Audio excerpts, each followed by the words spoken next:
Casemiro, Menu and McTominay, Fernandes, Garnacho and Rashford. It's going to be interesting to see how they're going to line up to begin with. And I notice as Manchester United have taken their positions, Rashford is actually over on the left-hand side and Garnacho on the right. But here we go, off we go for this latest edition of the Manchester Derby, the 192nd Manchester Derby in all competitions, and it is Manchester City who kick off in the sky blue shirts, white shorts and blue socks against Manchester United in their first choice red shirts but black shorts and black socks, and Manchester City keeping possession. Manchester United have yet to get a touch, and it's played up through the middle to Haaland. In slides Casemiro, ball bounces to City, Bernardo Silva now to the left hand side to Doku. Remember the early goal in the cup final between these teams at the end of last season, but Manchester United, Dalot puts the challenge in on Bernardo Silva and it's out of play for a corner to Manchester City in the very first minute. Dion, Dublin. Yeah, it's clear to see from so early in the game that Man United are going for sort of that mid, they're going for the mid block, they're not going for a high press or a low press, it's a mid block at the moment. So it is a corner. Kevin De Bruyne is going to take this, and he takes it out to the edge of the box to Bernardo Silva, then back to De Bruyne, who works it infield to Foden on his left foot, shoots, it's deflected, but that took it wide of goal into a knot of players near the penalty spot, and it hit one of them and bounced away wide of the goal to the left for a corner. Clever, just off the training ground. De Bruyne, Bernardo Silva, Foden edge of the box, knew exactly what they were doing. Is this one going to go in? We'll have a look. Beautifully worked, that, wasn't it? And Bernardo Silva's in a similar position, but De Bruyne does swing this into the near post where it is headed away by Bruno Fernandes, the Manchester United captain. Very much been in the news this week for his, in inverted commas, antics against Fulham last weekend when Manchester United lost at Old Trafford dramatically at the end of the match, their first defeat of 2024. Manchester City coming into this match on yet another great unbeaten run. 18 matches unbeaten in all competitions over the course of the last 3 months, of which they've won 16 and drawn 2. Chelsea found a way here just a couple of weeks ago to get something from Manchester City. Manchester United, who have managed to get a draw at Anfield already in the Premier League this season. Manchester City, here is Rodri on his own great run. Rodri not lost in his last 58 Manchester City appearances in all competitions. De Bruyne now curling the ball in beyond Haaland on this occasion, headed away by Lindelof, who is at left back. Ball bounces for Doku on the edge of the penalty area. De Bruyne went down. I wasn't sure there was much contact there. In fact, play continues. Stones rolls the ball out to Bernardo Silva, and now Kevin De Bruyne on his right foot. Finds the ball into Stones. Still Stones. Challenge comes in on him from Casemiro. The ball bounces away. I thought he caught Stones there, who went down, but referee Andy Madley was unmoved. VAR will be looking. Ball out to the left-hand side inside the box to Doku, then played back out to John Stones. Brilliant ball in from De Bruyne to Stones inside the area, who very nearly danced his way into a shooting position until that challenge from Casemiro. Referee must have felt he had a good view of it. Bernardo Silva slings one over. Haaland gets his head to it, but it bounces wide. Well wide, actually, by 8 or 9 yards of the right post. The boos here from the home supporters, many of whom feel that should have been a penalty for Manchester City. What do you think, Dion, Dublin? No, on first viewing, no, I haven't seen it back yet. We've just get a bit of a look at this one now. No, it's not a penalty at all. Casemiro in behind John Stones. John Stones is in the box. He's going towards the penalty spot, and Casemiro, for me, just nudges the ball out of his shooting eye line, and he gets the ball first. I think Stone goes down, but I don't think it's a penalty. As you can see, play continues, but good decision, referee. Yeah, definitively not a penalty. It was actually Stones who kicked Casemiro, who was dicing with danger, putting his foot in where he did, but he got a touch on the ball, and then as he got that touch, Stones, who was trying to get to the ball, actually kicked the back of Casemiro and went down. So right decision, good start for Andy Madley, who's refereeing a Manchester derby for the very first time. This time last year, on this weekend, Andy Madley was the referee when we were watching Liverpool 7, Manchester United 0. That was a week after Manchester United lifted the Carabao Cup under Eric Ten Hag, who stands down there with his hands behind his back. Used to be a work colleague of Pep Guardiola, remember, at Bayern Munich when Pep Guardiola was at the first team and Ten Hag was managing the second team. Foden bringing the ball in from the right-hand side, flicks it across. Doku's now got it down against Dalot, goes for goal, actually from a very tight angle, but Onana was comfortable. It was heading over the angle of post and bar, which it was by a foot or so. So it's a goal kick to Manchester United, 0-0. Yeah, United are just trying to figure out where Kevin De Bruyne is going to end up. He finds himself left side, right side, is all over the place. Casemiro's looking over his shoulders, trying to figure out the best place to go. Does he go and go tight on Bernardo Silva, or does he stay on Haaland's toes? They're all over the place at the moment, United defensively. Onana, playing it out from the back, then Bruno Fernandes. McTominay lifts one over the top. This is for Garnacho to chase down the right hand side. Manchester United on the counter-attack, their first attack of the game. The cross deflected off Ake, and it deflected up into the air closer to Ederson, who was able to come and clutch it comfortably before Rashford was anywhere near it. And that first counter-attack, yes, is snuffed out. Yeah, it is, but it was great pace, great ball from Scott McTominay down the right hand side for Garnacho. Garnacho did have Ake for pace, so a better ball in. Manchester City 0, Manchester United 0. This is 5 Live, the World Service as well from the BBC. And if you have your trusty BBC Sounds app, you can listen to us on the move on this spring-like afternoon. 3:30 kickoff. Be finished in the daylight, Dion. Hurrah! That's a first. Yes. Matches underway as well in the Women's Super League, 2 o'clock kickoffs.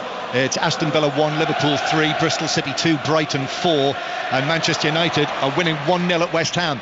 Here, as Manchester City come forward with De Bruyne, but it comes to nothing in the Manchester United left-back area where Lindelof chips it clear. Rashford is through the middle, really, Dion. Yeah, he is, and he won't mind doing that. He'll find himself out wide left on occasion as well. I mean, Johnny Evans just then, that's why he's in the side, Johnny Evans, for his calm nature, great footballing brain. Here is Haaland, now gives it to Foden on the right-hand side. Foden into the box, takes on Lindelof, doesn't go for the cross, cuts back, plays it back to the corner of the area, to De Bruyne, why not? Kevin De Bruyne was available. Foden, back to De Bruyne, who's onto this, right-footed cross. Johnny Evans heads it up in the air. Onana comes and catches it above the head of Varane. And it does seem to me, we talked about Manchester City perhaps having a look at what Manchester United did at Anfield before Christmas. I've got a little bit of a feeling that Manchester United have had a look at what Chelsea did here a couple of weeks ago with that sort of front four. So the ball played over the top by Onana, this for Bruno Fernandes to chase. He's done well. Still Bruno Fernandes. Then the shot, Rashford arrives onto it and clatters a shot, right-footed in off the underside of the crossbar. What a response that is from Marcus Rashford. He can write and he talks all he wants. That's what the Manchester United supporters want to see on the field. Rashford brilliance. Manchester City 0, Manchester United 1. That is incredible. Oh my word, what a goal that is, by the way. Bruno Fernandes, great hold-up play just on the corner of City's D, and he just waits and he waits for Marcus Rashford, who is sprinting towards him. He rolls it just at the right pace. Rashford on his right foot, head down, doesn't even look at the goal. He pings it, it goes top corner, top left as he looks. Keeper's got no chance, hits the bar and hits the net. What a start from United going forward. Bruno Fernandes outstanding. There was a bit of feeling behind that from Marcus Rashford. Now there is a question over offside when the ball was played forward to Bruno Fernandes. I don't like the look of this, John. I think this could be offside. I've had one glimpse at this. Players not resumed. Referee Madley. Well, the Manchester United supporters are feeling that Andy Madley has given it the go-ahead and has confirmed it. He has. The goal is confirmed. Wow. It's close, but what a shot. What a strike that is. I'm just looking at my screens now. Marcus has got to be 25, maybe 30 yards out. Laces, top corner, head down, concentration. Say what you want about me, this is what I can do. Certainly, I would say best part of 25 yards out, given the angle. So Marcus Rashford scores, and some Manchester United fans have revealed themselves and are being helped out of the Manchester City section down in front of us. Couldn't help themselves after that. It's a young man who has just been taken away by stewards. presumably to be put into the Manchester United section. But I think you could probably forgive it as the ball comes back to Haaland, who's in an offside position. So Manchester United are in front. Marcus Rashford, who has twice scored here at the Etihad Stadium in wins for Manchester United against Manchester City. And as we always say in scenarios like that, that makes things interesting. It does, because at the moment United have just got that goal. They're just starting to play a bit of football as well, showing a bit of confidence now on the ball since that ball hit the back of the net. But don't overdo it. Ooh, Onana with a pass out which was just beyond Doku to Diogo Dalot, who has possession for Manchester United. Garnacho, great moment for the Manchester United supporters in the three tiers to our right. That was at their end of the ground. Great work from Bruno Fernandes up against Diaz, just held it up and then played it into the path of the arriving Rashford, who absolutely thrashed it with his right foot. And as we often say, it always tends to look better when they go in off the underside of the crossbar, as that one did. And now Manchester City, Diaz being put under pressure here and conceding a corner. So Manchester United with a corner on the left-hand side. In the Women's Super League now, Bristol City 3, Brighton 4. Corner that Bruno Fernandes will take. Bruno Fernandes just backs away. Lots of orange and yellow jacketed stewards in that section behind him where the visiting supporters are. Bruno Fernandes waiting to come up and strike this in the near post. Ederson comes and gets a punch on it across the penalty area. Garnacho against Bernardo Silva, who was brilliant in Manchester City's 3-0 win at Old Trafford earlier in the season. Doku now running it away, but Casemiro snapping away at him, and then in the end it's Dalot who slides in and tackles the ball out of play right next to where Guardiola is, and Guardiola comes over, slaps Doku on the back, ruffles his hair, claps the air, and encourages the supporters here to get behind the team because of the circumstance. Yeah, I don't think there's going to be any panic at all from City. They know where they are, they know what they have, and then they know what they're capable of as well. So we'll wait and see what they respond with. Well, we've brought you a commentary on both of the matches this weekend involving the top two as Manchester City attack down the right, and it's a corner won by Kyle Walker. So Manchester City corner from the right hand side. If you were listening yesterday, Ian Dennis and Paul Robinson with the drama of Liverpool's late win at the City ground in the 9th minute of added time. Foden taking this into the near post. Defender came and got a touch on that. Bruno Fernandes, I think it was, throwing himself at it and deflecting it wide, and deflecting it wide for another corner, second consecutive corner. Didn't take any chances there. It was slung in by Foden, and here he is again, also in swinger to the near post. That's headed away by Bruno Fernandes, then nodded further away by Menu on the edge of the penalty area. So I'm just thinking, Dion, the scenario yesterday moving into the 9th minute of added time in that match, and that was 0-0, as De Bruyne now drops a shoulder, evades the challenge from Casemiro, and then slips a ball via a deflection into the path of Dalot, who's able to come across and receive it for Manchester United and set his team away on the counter-attack. McTominay stretching forward, coming into the Manchester United team for this game. He's got great memories against Manchester City in the past.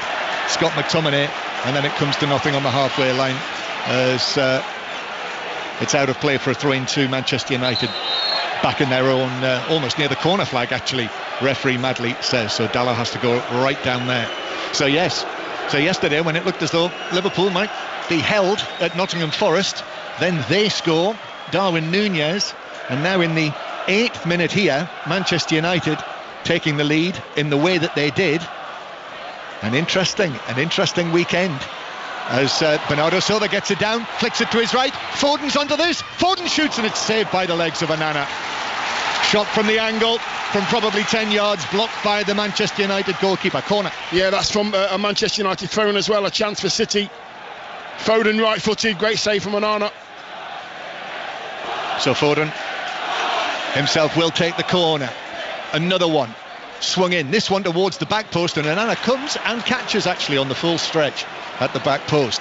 And if you remember, Dion, when we were at Anfield, that was a tactic that Manchester United looked to use that day, the long clearance from Onana, and that's brought the goal here. Yeah, because they know that City are, one of the best in the world at winning the ball in the high final third, and then they get themselves a chance as well. So Man United are eliminating that problem and going straight forward, straight into the middle of the pitch. In the Women's Super League, Aston Villa 1, Liverpool 4. And we will have commentary, by the way, on the Leicester-Chelsea match from 6 o'clock. That's on Sports Extra tonight, so that'll be happening at the same time that 6:06 is here on 5 Live. Manchester City 0, Manchester United 1. Marcus Rashford's super goal. Make sure you see that on Match of the Day tonight. Here is Rodri, back to Doku, now Bernardo Silva. Bernardo Silva plays it back. De Bruyne does well, beats Dalot, but then as the ball comes down, half volleys it wide for a goal kick. Yeah, just on the angle there, about 10 yards out. De Bruyne left-footed. It just bounced a little bit too high for him. He just couldn't get his knee over the ball. Man United goal kick again. They're deciding whether to go short or do they go long. Varane's got the ball in his hands. Looks like they're going to try and play out. Yep, playing out from the back, but cheered and buoyed Manchester United by that stunning Marcus Rashford goal. And Nana passing the ball out to Johnny Evans, who miscontrols it out for a throw-in. Manchester United don't need that. They need everything to go right. And now Foden shoots, but straight into Johnny Evans, who closed him down. Johnny Evans, who today, at the ripe old age of 36, is starting his first Manchester derby at City since 2012.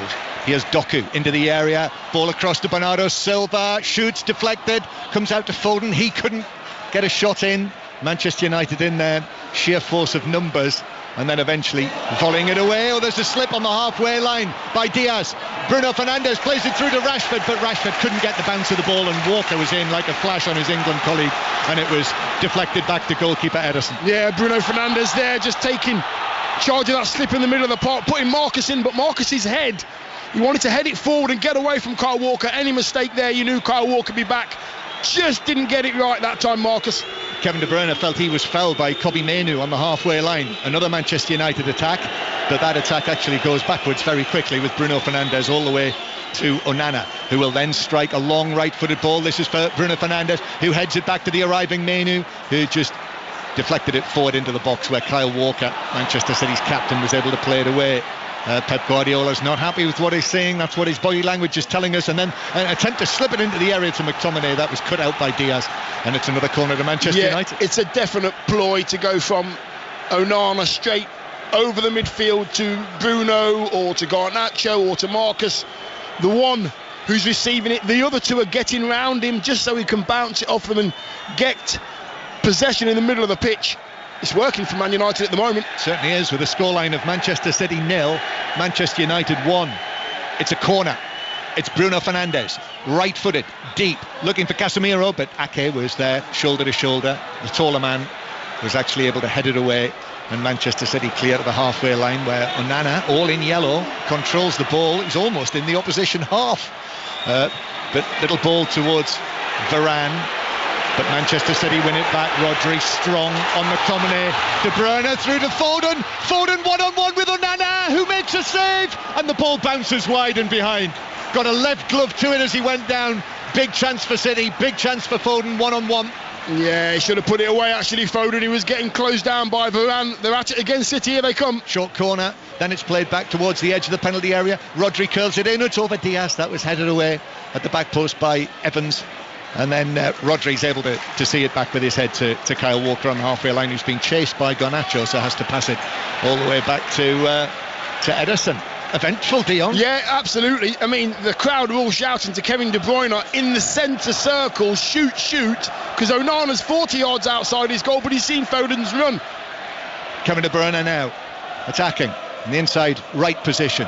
Little flick out to Foden. Foden curls it in, headed away by Varane, back out towards the side from where it came, where Phil Foden jumps for it with Lindelof. Lindelof's got his hands full against the in-form Foden, who got a rest in midweek, coming back into the team. Now Bruno Fernandes, as Manchester United break forward, tries to slip the ball through the middle, just lacked a little bit of pace for Rashford, and Ake was able to get there first, and Manchester United were denied. But they've looked dangerous on the break, very like Chelsea actually in the match a couple of weeks ago that finished 1-1. I think what I've seen Manchester United, when you, as a defender, when you clear the ball 50, 60 yards, you're supposed to get up the pitch as high as you possibly can. United aren't going too high. They're not leaving any space in behind. All the football City want to play is having to be in front of that back four, back five. That's Dion Dublin with us here on 5 Live in the World Service. Premier League winner, Golden Boot winner. And I think we were going to make the point about Manchester United with Garnacho and Rashford in the wide positions, but they're defending now. De Bruyne back to Doku, who crosses, came off Dalot, and Onana running along the goal line, caught the ball. Manchester United City fans at that end suggesting it was over the line, but the assistant on the far side adamant that it wasn't. Nick Hopton, the assistant on the far side. Yeah, the front four really for Manchester United when they break.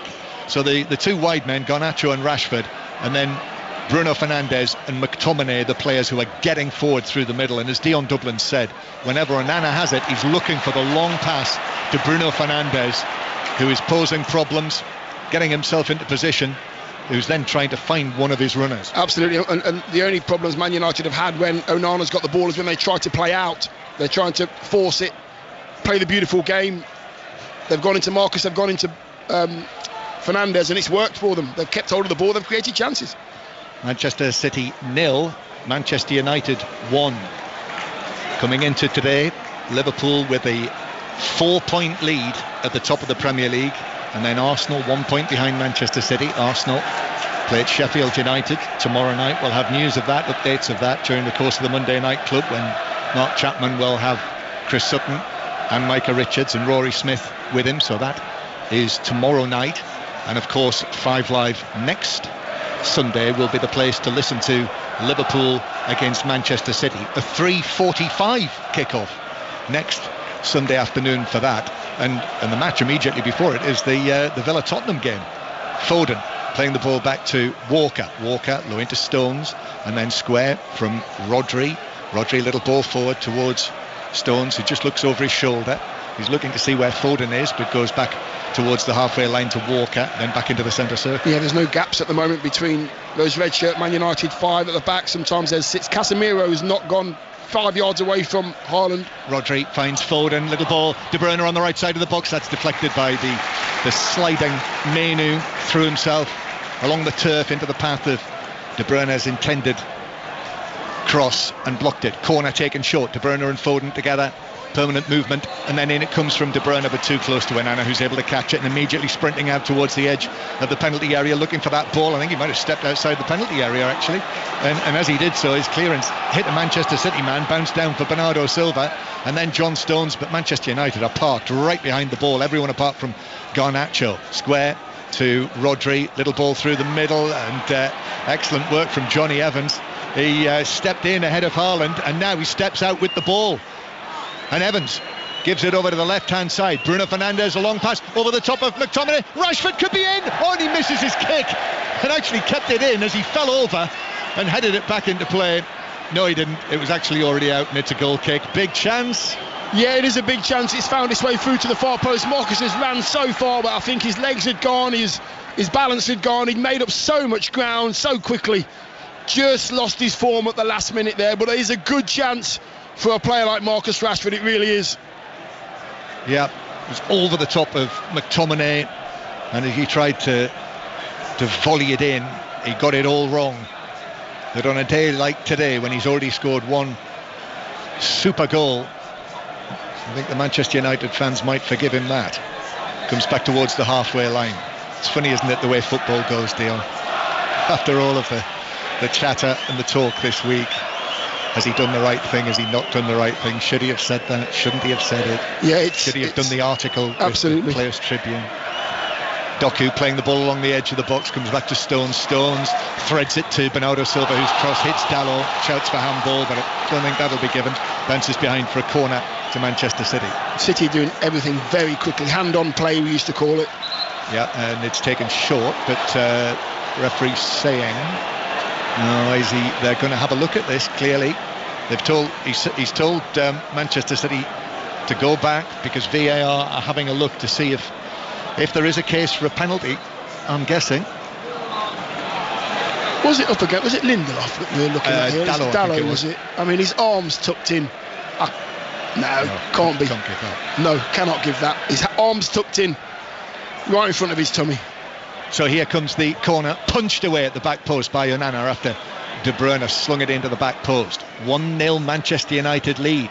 Here's Foden. Foden out to the right. Diaz with the cross, but that's over Haaland. Haaland hasn't had a chance yet. He hasn't had a sight of goal yet after his 5-star midweek performance. Bernardo Silva, Rodri to shoot, deflected, wide of goal. Ake was close to it, but so was the Manchester United defender, and it's the Manchester United man. Yeah, they've now got, Dion, this is their 9th corner. The thing about it is that they're racking them up so quickly because they're taking them quickly and they're getting the ball into dangerous areas, and Man United are panic clearing. So it is from the right this time, and it comes from Foden again to the near post. Stones was after it. Manchester United head. Rodri got up, got his head to the ball, headed it across the box, and then it was volleyed away by McTominay towards the halfway line. Manchester City 0, Manchester United 1. For those who are interested in Xabi Alonso's progress with Bayer Leverkusen, by the way, they're playing at Cologne this afternoon in the Bundesliga, and they are winning 1-0. So winning 1-0 after Bayern Munich drew on Friday night. Bayern Munich, you'll hear their match, by the way, on Tuesday night, will be in Munich for the second leg of Bayern against Lazio, and then here on Wednesday night for Manchester City, surely finishing the job against Copenhagen, and then commentary on Liverpool's first leg against Sparta Prague, which is an early kick-off on Thursday, so it'll be an early finish to drive at 5:45. So listen to that commentary, European commentary, Tuesday, Wednesday, Thursday night. Here's John Stones through the middle. John Stones approaching the edge of the penalty area, giving it to Doku on the left-hand side. Doku in for the injured Grealish. Doku, his attempted ball back towards Stones, blocked out for a throw-in. He's doing well today, Casemiro. He's just running along the feet of his defenders just to make sure that there's no easy balls into Haaland, making it really difficult. He's doubling up with his fullbacks as well to make sure that the wingers can't get a crossing. Working really hard today, Casemiro. In the Women's Super League, it's now Bristol City 3, Brighton 6. So 6-3, just like this match last season in the Premier League. And it is Hull FC 16, London Broncos 4 in the 3 o'clock kickoff in the Super League. So that is a half-time scoreline. Manchester City 0, Manchester United 1. Ball out to the right-hand side. Walker curling the ball over the top towards Haaland, who actually slips on the edge of the penalty area. In goes Evans again with the challenge. He's relishing this challenge, Johnny Evans, I would say, Dion. Yeah, and you know what? He's enjoying it, I believe. Yeah. He loves these challenges. As City take up possession again, middle of the half. Bernardo Silva to Doku. Doku into the box, 2 players with him, drops his shoulder, quick feet, tries to find a way through both Bruno Fernandes and Dalot, but Fernandes is able to get the touch. But applause there for Guardiola, walking out, clapping, hands above his head. He likes what City were doing there. And what they're trying to do is they're just trying to find those little pockets, but there's no space because Man United are in they're in like a 4-4-2 or 5-4-1. They're not budging as well. They're forcing City to come forward. Stones to Foden on the right, then back to Bernardo Silva on the edge of the penalty area. He curls a pass low to Kevin De Bruyne. Instant control from him. De Bruyne curls it in, but too close to Onana, who's able to come out and catch it on the edge of the 6-yard box. He has done well today. Onana, he's actually picked out a couple of crosses, a couple of corners he's punched as well. He's taken the pressure off his side, who are not getting up the pitch as high as they normally would because of the dangers of Haaland, and it's working for them. Onana's been brilliant. Yeah, made a couple of important saves as well from Phil Foden. Manchester City come again. It's wave after wave just at the moment. Almost half an hour played. Long time to go in this match, over an hour. But excellent challenge from Casemiro, and Manchester United are away on the counter-attack. The red shirts come forward now, but Scott McTominay overran it, just took his eye off the ball, and Kyle Walker was in like a flash. Yeah, I think there was a bit of panic set in there. Scott McTominay's thinking, do I try and run Kyle Walker, or just try and find a red shirt? He did neither. He was in 2 minds and didn't choose either one. Bristol City, Brighton now 7-3 up on Bristol City in the Women's Super League. Here's Doku into the area on the left. Oh, little ball to Bernardo Silva. Doku slips as he looks to shoot from left of the penalty spot and sends the ball, skies it way beyond the top right corner into the Manchester City fans. Yeah, he's been trying to do that all game. Doku is getting doubled up on. Dalot's helping out, Casemiro's coming in, and he's just popping it in between where Bernardo Silva is and trying to get it on the return, but I mean, Onana's got the ball now and he's putting it down for a goal kick and taking as long as you possibly want. Yeah, well, they're going to crack down on this, aren't they? After they are. News from Loch Lomond this weekend. I wonder why they chose Loch Lomond. Not a bad location. Do you think that's why? FIFA. If there's one thing FIFA know, they know good locations. Here's Menu now towards the edge of the penalty area, taken on by goal scorer Rashford. Rashford putting pressure on Walker, who turns it out for a throw off Rashford, so it's a throw in to Manchester City. Rashford, incidentally, that is now 6 goals in 20 appearances against Manchester City in all competitions, and yet another response to the critics. So quite a goal it was in the 8th minute. I would say maybe 23, 24 yards out, maybe a little bit more than that. Yeah, I'm going to give him 26, 27. 27. Arrived onto it and hit it brilliant, and it just clipped the underside of the crossbar, so bounced down into the net above the dive of Ederson, and there were serious celebrations. Yeah, I've got to say, John, to strike a ball like that from that distance out, running towards the ball at pace, it's just the perfect technique. It really is. Head down, laces on the ball. It's an amazing strike. Match of the day, you'll see it tonight. Please stay up and watch that. Yep, match of the day tonight on BBC One, match of the day 2. Of course, you can watch it any time on the iPlayer. Yes, you can. To be honest, tends to be my modus operandi these days. No more falling asleep in front of match of the day on a Saturday night, or at least only occasionally.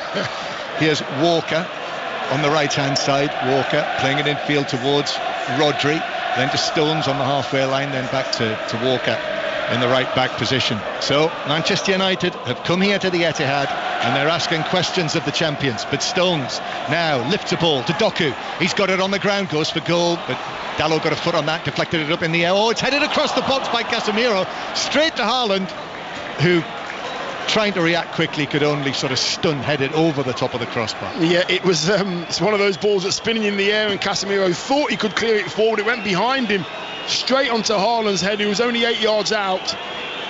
Couldn't quite control the header over the bar, and again the whistles come out because Onana's taking his time with his goal kick. Pep Guardiola is asking questions, certainly, raising his eyebrows, raising his arms. There's a clear signal from Manchester United, from Varane and Onana, and here is the long goal kick downfield. Garnacho chasing onto this, but Diaz was able to get to it first, and now here's Rodri on the left-hand side. Manchester City under pressure here. We've seen them come through, though, time and time again in situations like this, but this is the derby, and Lindelof all over the back of Foden, fouls him on the halfway line, and Manchester City take the free kick quickly. Walker now. Walker approaching the right corner of the box, takes on Lindelof, who very nearly beaten, but actually checked back, then gives it back. De Bruyne curls it in, away by Varane, then the low shot from Rodri as well, saved by Onana, diving to his left. Didn't catch it as cleanly as you'd have liked, however, it still had to be saved. Yeah, it did. It was sneaking into that left-hand corner of Onana's goal, but he got down quickly, palmed it away.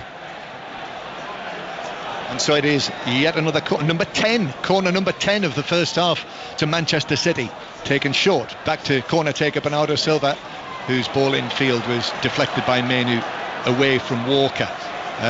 By the way, Manchester City have scored in each of their last 46 home Premier League matches. It was 2021 that Manchester City last failed to score in a Premier League match here at the Etihad Stadium. So United are going to have to score at least 2 then. That's what you're basically saying. Continues. Yes, I get that. And certainly the pressure is building, isn't it, Dion? You know, this is very familiar, but it is very, very similar to the game at Anfield, isn't it, before Christmas, in terms of the Manchester United performance. Difference being that United have got the early goal. And it's just a setup as well. I think Johnny Evans' organisation at the moment is incredible. But City are brilliant at this, and De Bruyne now into the area, but drags his shot wide from the angle. They're finding a way through and unlocking defences that try to do what Manchester United are attempting to do. It's frustrating to watch, but they've got the goal, United, and they're set up very rigid, very tight. And when Man United do have the ball and they are going forward, I can see Johnny Evans and Varane, they're making sure one's in front of Haaland, one's behind, keeping an eye on where Kevin De Bruyne is, Casemiro. So they've worked on this, Man United, on the train. They had to try and keep, or they're going to have to keep doing it. Xabi Alonso's Bayer Leverkusen are now winning 2-0 at Cologne in the Bundesliga this afternoon. Alex Grimaldo with the second goal.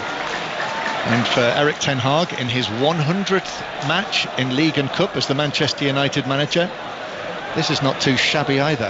1-0 their lead through Marcus Rashford's 8th minute goal. It's Manchester City bring it forward from the back in what is the latest of this series of heavyweight Sunday commentaries that we're bringing you. The Cup final last weekend, next weekend Anfield, 2 weeks time Arsenal come here, and Manchester City play Aston Villa after that, and they've got the Champions League and the FA Cup as well, City, in that time. Big, very big period of the season for them, and this wasn't part of the plan. 1-0 down to Manchester United. Here's Rodri, big Rodri through the middle, and chips the ball delicately out to Doku. Doku against Dalot again, low ball into the middle, but Varane stepped forward and was able to clear it away to the halfway line. More frustration for the home side. Pep Guardiola puts his hands on his hips, unfurls his padded coat behind his back as he does so. Here's Doku to Stones being forced away by Bruno Fernandes, and still to the halfway line where Diaz is able to sidestep Fernandes, and then Ake slips one through to Rodri, and then Rodri finds Bernardo Silva in between two Manchester United players. Now back to Rodri, right-footed ball across the box is headed down and away by Lindelof. Garnacho overran it, got a heavy touch in there, so Walker was all over him. Classic City won't let Manchester United get out. Walker back to De Bruyne on the right. De Bruyne beats Garnacho, all ends up, and then a low ball across to Foden, who got it onto his left foot and shot, but straight into Casemiro, and it's blocked away again. Manchester City come again.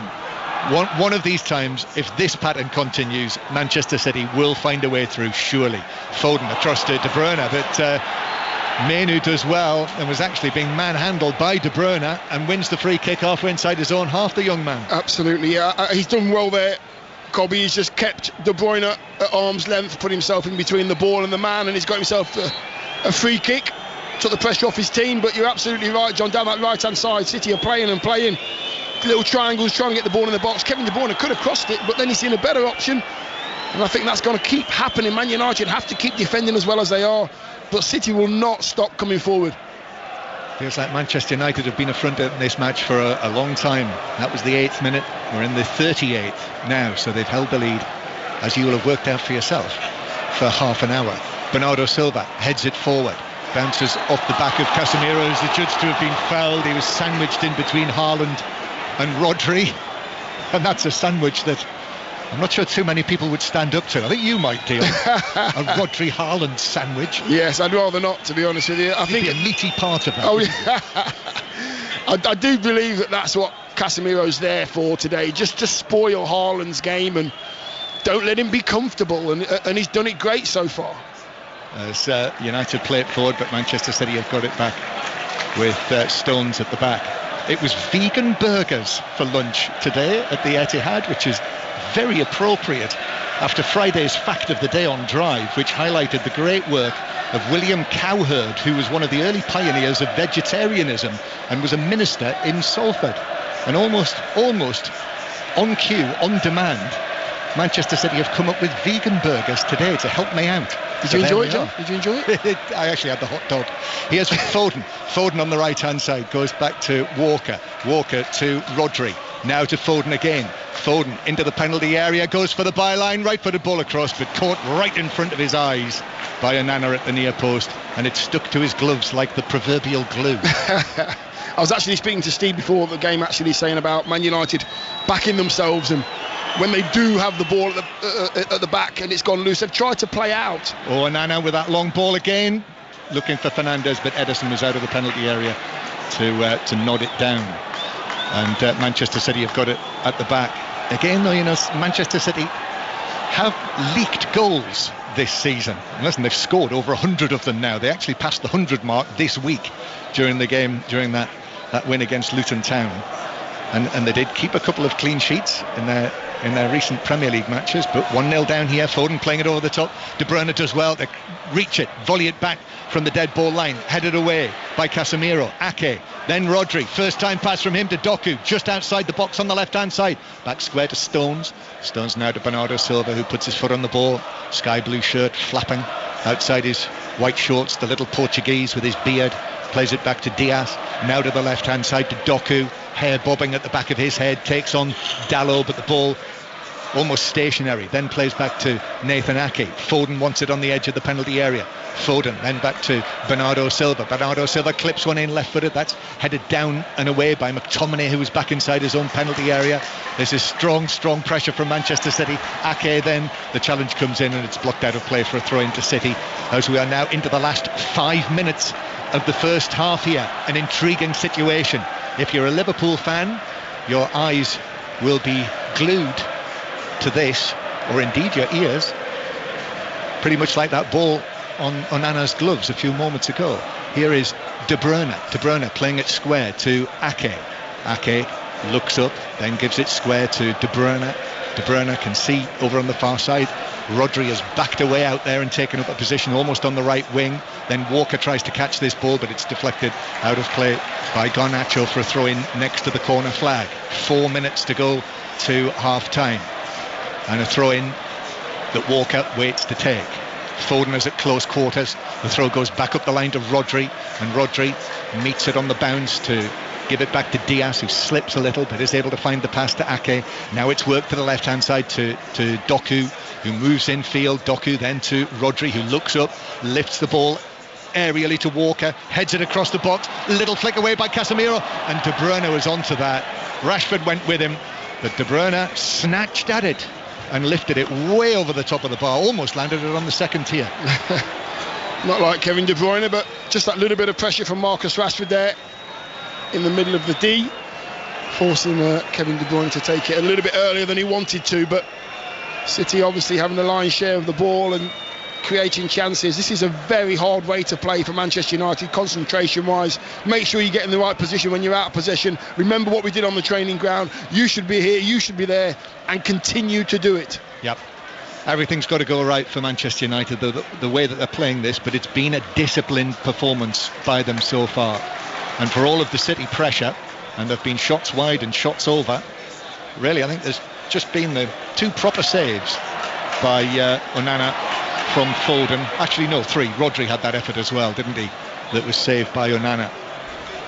So all going to plan for Manchester United thus far, but still a long way to go. Dalot has a wander forward down the right but overruns it, just runs into sky blue problems. Ake was able to take the ball away from him, and now Ederson chips it out to the right hand side where Walker is able to get it down.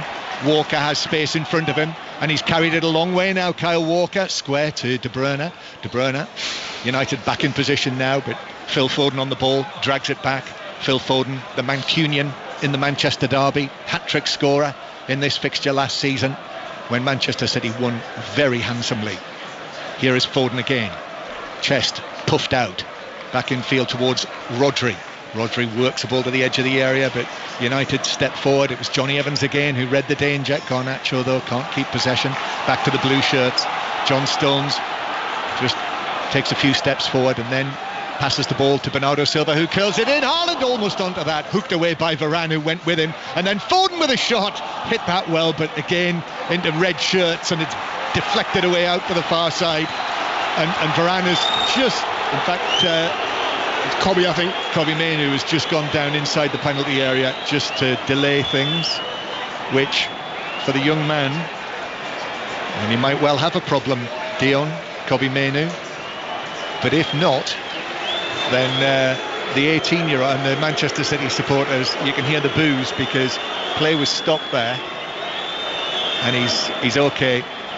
He's got a bang on his head, has he? Yeah, the ball, he actually stopped the ball. It was Foden on the angle, and he's only about 5 yards away. Kobe Mainoo. It's a great strike from Foden too, and he's caught it full on the head, didn't he? Yeah, so that's why the referee stopped play, but he's okay, he's able to continue, and that's just halted the momentum. But City will be back onto it, and they are now. Doku to Rodri across the box, Foden heads it over, oh, he's missed it, Haaland. from almost under the crossbar. How on earth he deflected that over the bar.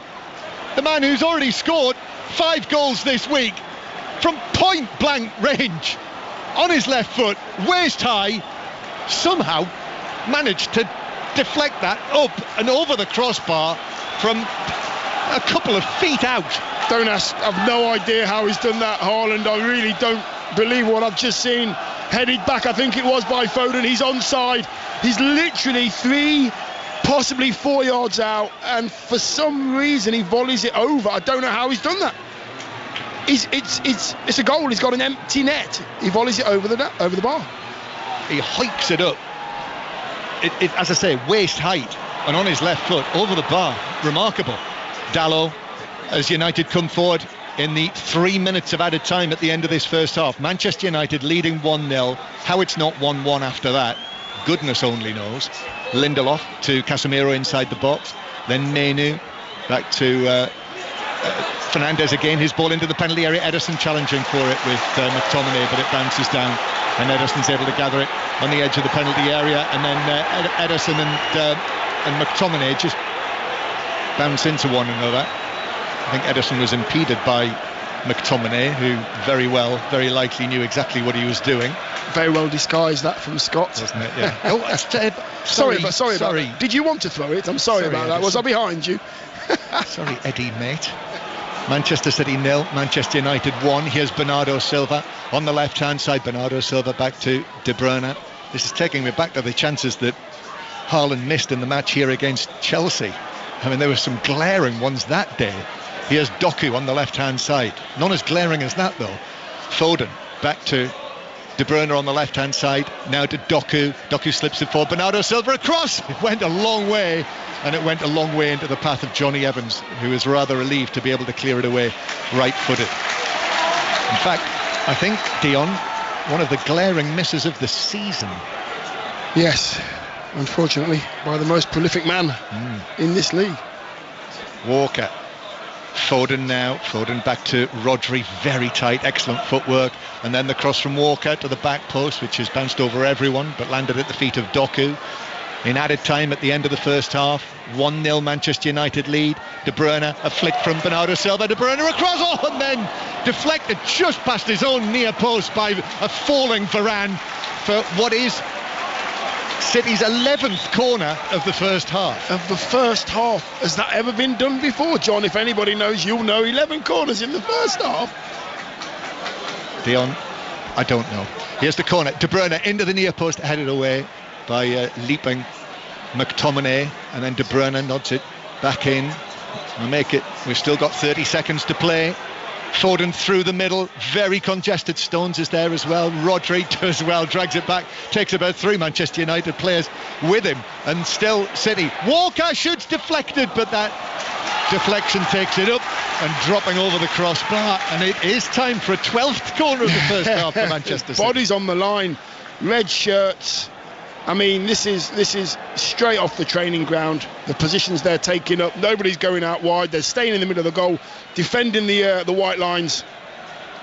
So Kevin De Bruyne, yet again, right-footed, left-sided corner into the back post, and that is caught and gobbled up by Onana, metaphorically, not literally.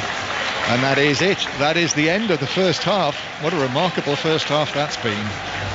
Featuring fabulous opening goal by Marcus Rashford from, let's say, around about 25 yards. Dion in the 8th minute. Stacks and stacks of Manchester City pressure. Good saves by Onana from time to time. And then an extraordinary miss by Erling Haaland, who I'm watching him now. I'm watching the big Norwegian walking off the pitch, shaking his head. Gently shaking, he's still shaking his head as he disappears from sight. He can't believe it. We can't believe it. Nobody can believe he missed that opportunity. Absolutely not. I mean, he's 3 or 4 yards out, and it's a volley. It's on his left foot as well. I'm thinking he's just going to just caress this in the back of the net, and he gets it all wrong, which he doesn't do very often. And because he is who he is, when he misses those chances, they're glaring misses. So the follow-up to yesterday's Nottingham Forest 0, Liverpool 1. At half-time here in Manchester in the derby, it is City 0, Manchester United 1. And Steve Crossman is here with us. What a remarkable first half of the Manchester derby that was. I almost don't know where to start, Dion, but I suppose given the quality of the goal, that goal seems to be getting further out as well with the passage of time. By the time it gets to match of the day 2 at 10:30 tonight, it'll be from the halfway line. But let's call it 24-25 yards. Okay. But it's not the distance, is it? It's the difficulty and the technique. You know, the hardest thing about it is because the ball's gone from goalkeeper to Bruno Fernandes, he's holding the ball up. He's got a defender that he's holding up, and he's waiting for Marcus to get past the midfield players for a clear shot on goal. Now Marcus is going full tilt towards this ball, and the ball's rolling towards him. It makes it so difficult to get it on target and keep it down, Steve. It's one of the hardest skills in the game. Marcus Rashford made it look so easy. It's the perfect strike, absolutely perfect. That's what he can do, and he's basically said to the whole world of football, listen, just let me get on with my job. That's what I can do. Well, clearly he felt he had something he needed to get off his chest. He got it off his chest, and it would be tempting to say it looks like it's made a big difference. What we should say is, as well as the absolutely magnificent goal, he'll probably be in that dressing room now thinking could have had at least one more. Yeah, without a doubt. Without a doubt, he'll be thinking at the far post, well, that ball bobbled through as well, past everybody, past sky blue shirts, who's on the corner of the 6-yard box, I think, on the right hand side. Just got his technique all completely wrong, probably tired by the time he got there. But I'm watching Marcus in particular today, and I'm watching him. There was a moment where Kyle Walker got it on the halfway line, sprinting forward, and I've got Marcus Rashford running 50-60 yards to get back with Kyle Walker defending. He does it, and then he stays defending as well. So the body language of all the Man United players, I said to you, Steve, as well, be confident, back yourselves. And they're trying to play out at the right times as well. So decision making for Man United has been good, but City, wave after wave after wave of attack. They're going to keep creating chances, Steve. Former Manchester City striker Jill Scott is just to our right hand side. She just walked down the stand in front of us, shaking hands as she goes pitch side there. Didn't say hello to us, Steve. She didn't know. Do you know her well, do you? She's changed, Steve. She should say hello to me, but now she obviously did. Jill Scott's Coffee Club, you can probably still find that on BBC Sounds. Great podcast that it was. We've now got Women's Football Weekly with Ellen White that you can listen to via BBC Sounds as well, which is a great podcast with Ellen and Ben Haynes. I'm absolutely sure she would have backed herself to put away that chance with no difficulty at all. Erling Haaland would have done the same. I'm still not sure how he missed it. However, it was something we talked about when we came on air at noon this morning from pitchside at the Etihad. As amazing as Erling Haaland is, it's a fact. He's been missing chances that you'd expect him to put away. None as clear as that. Maybe not. When you said it's a fact, I thought you were going to say he's human. Well, he does miss the odd chance, and like I've said to John, if he misses a chance, it's highlighted even more because he is that good. I mean, he's 3 yards out, he's on the volley, he's on his left foot. Everybody's more or less looking back to the halfway line, ready to kick off again. But I just believe that will make him more determined to get a goal. Look out, United, who'll come out in the second half even more deadly. But if you remember, he missed a lot of chances last season as well and scored 52. Quite, yes. Also, just looking at a statistic which jumps out a mile at me, I think Manchester United fans and Manchester City fans, if it stays like this, will wake up in the night with the words of John Murray in their head. Blocked by a red shirt, Dion. 8 blocked shots from Manchester City in that first half. And you know what, Steve? You can only block the shots if you're in the right position. And I think that's all come from communication between Varane, Johnny Evans, Kobbie Mainoo and Casemiro. That little four there, there's always a red shirt throwing themselves at the shot, and it's worked. Onana's not really diving about everywhere. He's made a couple of good saves, yes he has. He's come and caught a few crosses in corners. That's taken the pressure off his team. Everybody's playing their part for United at the moment.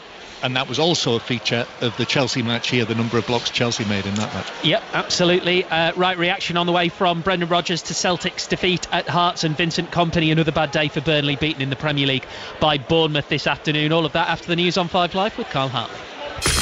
Listen on BBC Sounds. This is BBC Radio 5 Live. Thanks, Steve. The Chancellor insists any tax cuts announced in Wednesday's budget will be made in a responsible way and won't be paid for by borrowing. Some Conservative MPs are calling for Jeremy Hunt to reduce the tax burden. Labour says it's the Tories' fault that taxes are at their highest level in 70 years. A 7-year-old girl has drowned in northern France after a boat carrying migrants to Britain capsized. French officials say the girl was travelling with her parents and 3 siblings when the boat turned over in a canal which leads to the Channel. Israel says it's not sending a delegation to Egypt for talks about a possible ceasefire in Gaza. An Israeli official says this is because Hamas has not provided a full list of hostages who are still alive. And tens of thousands of homes are without power in the US after a massive blizzard hit. The snowstorm has closed major roads across parts of California and Nevada. This week, Six Music Festival is back in Greater Manchester. with an incredible lineup of artists and DJs beyond the mainstream. And we've got archive sets and music mixes to get you in the mood, like Rave Forever The morning after mix, Come and take my hand, why don't you? and Indie Forever. Search Six Music Festival. Watch on iPlayer, listen on BBC Sounds. This is 5 Live Sports with Steve Crossman. On 5 Live. Listen on BBC Sounds. Manchester City 0, Manchester United 1. Just watching replays of Erling Haaland with head in hand. Suspect that's how Brendan Rodgers will be feeling tonight as well. The Celtic manager, after they missed the chance to overtake Rangers, go top of the league. They lost 2-0 at Hearts. Yang Hyun-jun was sent off after VAR upgraded a yellow to a red for a high boot challenge early in the game. Here is Brendan Rodgers. Well, firstly, I'll give credit to my players because they kept going, they kept fighting right to the very end. However, I think the overall game is influenced by the officials, and I'm not one. You look at any of my interviews, I never come and speak about officials because I understand that you'll make mistakes and whatever else. So we're all human, but it felt really, really poor officiating today. The first incident with the sending off. One, there's no force in that. Of course, if you make a still of that and the foot's really high and the head's down, of course, that'll give you maybe a different opinion. But the actual reality of the move, it wasn't that. And the referee made the right decision, a yellow card. Now, that is as clear an example of what people saying VAR isn't. The game is refereed right outside of the field today. That means we get sending off. Really, really poor officiating in a big game for us. How do you resolve this then? It's not the technology, it's the people who are either on the pitch or sitting in the VAR studios. Yeah, it's competence. It's nothing to do with VAR. VAR is there to look at things, and there's a lot of really, really good work with it. But it's competence and officiating and actually knowing the game and reading the game and seeing the game. And, it's really, really poor. And John Beaton's one of the most experienced referees up here. It's really, really disappointing. Brendan Rodgers speaking to BBC Radio Scotland's Brian McLaughlin. In the day's early match in the Premier League, Burnley now without a win in their last 10 in all competitions after losing 2-0 to Bournemouth. They're 11 points from safety with 11 league matches left this season. Let's hear from a man who, of course, is warmly received every time he comes here to the Etihad Stadium, the Burnley boss Vincent Kompany with Andy Giddings. We had chances and I think probably more shots than we've had in any Premier League game. Yeah, the energy was good. I felt that we needed to show that kind of energy after the Palace performance, so it was there. But yeah, the first chance we conceded is a goal almost immediately, and after that, the lads, fair play to them, they kept going, they didn't buckle, and but unfortunately, we weren't able to crystallise those opportunities. What's your take on the goal that didn't stand for your team? Yeah, oh my God, if you get me going on this one, you'll see the face. And then you'll have, as always, 50-50 divided opinions. Some will say it's a foul, some will say it's not a foul. So within that, I can understand someone makes a personal decision.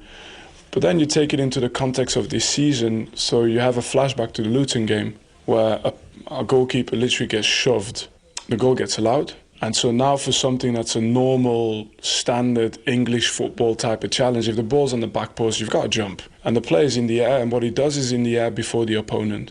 Ball lands, we score the second goal. But okay, say you want to say it's not a foul, Probably that's consistent with what happened in the game against Luton. You want to call it a foul, then it's inconsistent.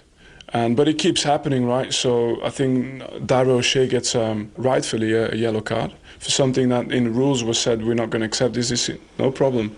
But it happens on the other side 5 minutes later, where the ball gets kicked out of the hands of one of our players on a throw-in, and nothing gets done about that. So it's just those moments of consistencies where we're struggling to find that this season. And I can go on and on and on and on and on about moments like this that have cost us points. But we're the ones who got to put the ball in the back of the net. And this occasion, though, we did it. Yeah, that makes it difficult.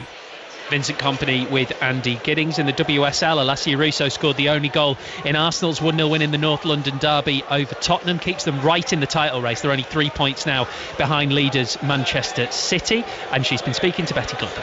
Alessia, another goal at the Emirates. You must be getting used to this now. I love playing here. The fans, the whole atmosphere is incredible, and us as players can feel them from the first minute to the last, and we needed them today at points, and yeah, they always come through. It's great to play here.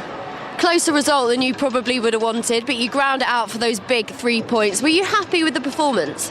Yeah, look, Spurs are a top side and they play some really good football, and yeah, we knew it was going to be tough, and coming off the back of international break we knew we had to get to work quickly, and we wanted to come out and put a performance that everyone's proud of, especially here at the Emirates. So yeah, it was a tough one, but the most important thing is 3 points.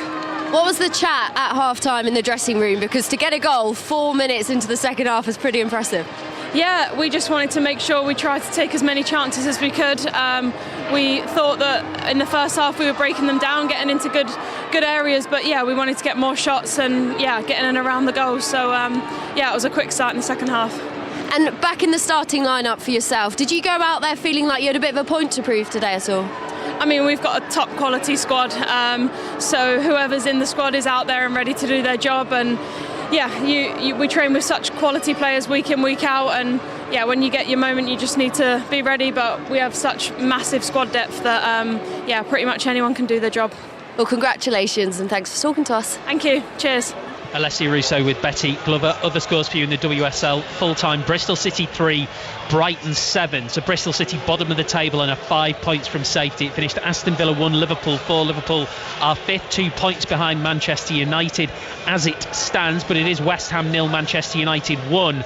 Live score, 20 minutes left to go. So Chelsea second in the table, 3 points behind Manchester City with a game in hand. That game is at Leicester at 6 o'clock. You'll be able to hear that on 5 Sports Extra. So if they win that, they'll be level on points with City. Their goal difference is plus 28 and Manchester City's is plus 29. So we're in for an absolutely fascinating title race.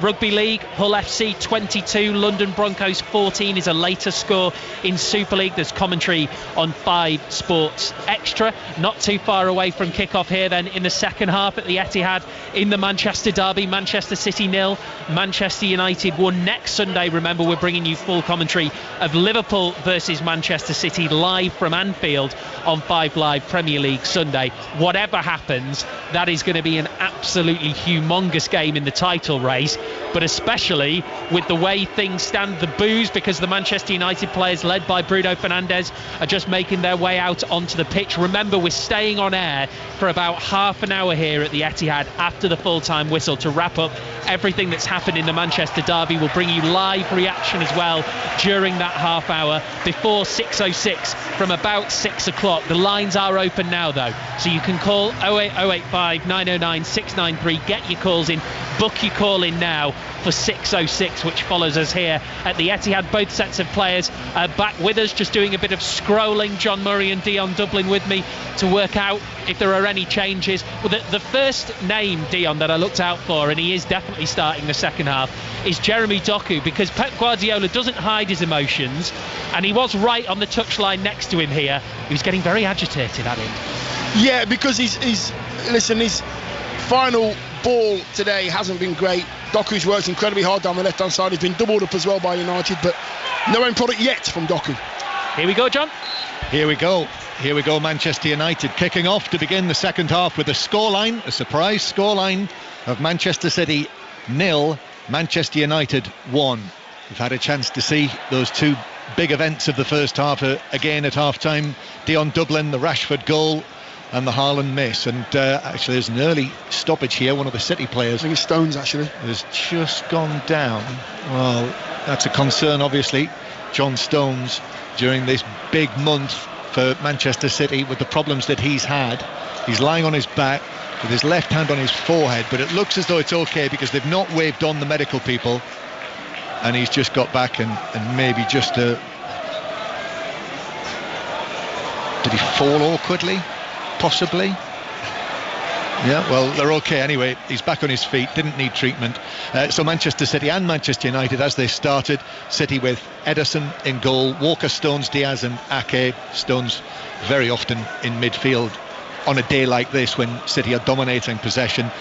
So then Rodri as well, De Bruyne and Bernardo Silva centrally, Foden on the right, Doku on the left, and top scorer Haaland through the middle, and Doku is fouled halfway inside his own half. So the Manchester United side, Onana in goal, a back four of Dalot, Varane, Evans and Lindelof, then Casemiro and Menu, and then you sort of have a front four when United are coming forward with Rashford and Garnacho in the wide areas and McTominay and Fernandes centrally.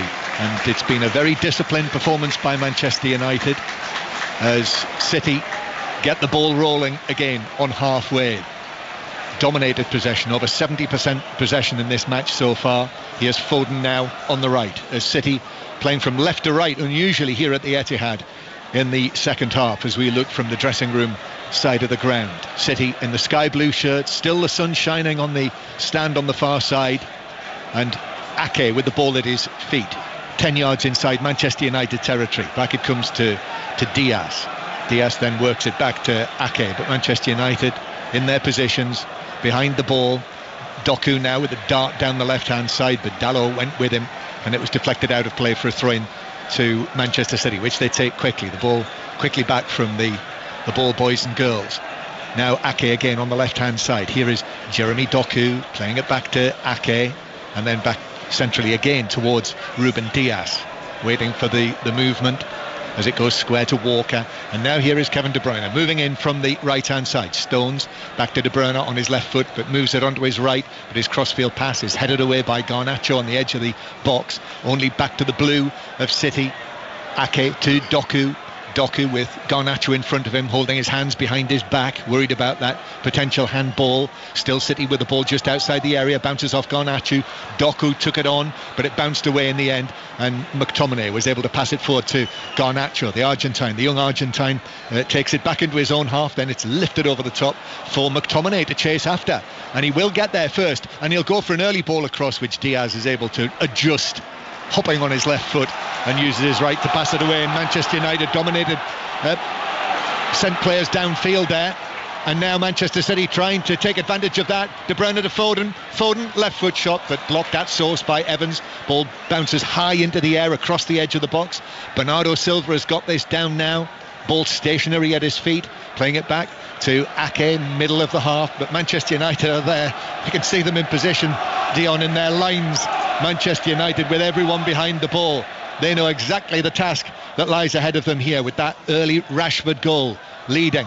Rodri though into the area to Haaland. Haaland holding it up, giving it to Bernardo Silva. Now Doku from the angle, deflected across goal, and Onana diving is able to parry it away across the area beyond the behind the path of Foden, and it's put out of play by Johnny Evans for a throw to Manchester City. Yeah, I think United have done that well all game actually. Just when they need to make a block or get a touch, they've just done it. Onana that time just getting out of harm's way. Foden had a tap in at the far post, he gets there first. Another block from your United player. Yeah, compelling action this in the Premier League on 5 Live and the World Service. Live from Manchester as Rodri is able to take the ball on again. Manchester City with Rodri once more.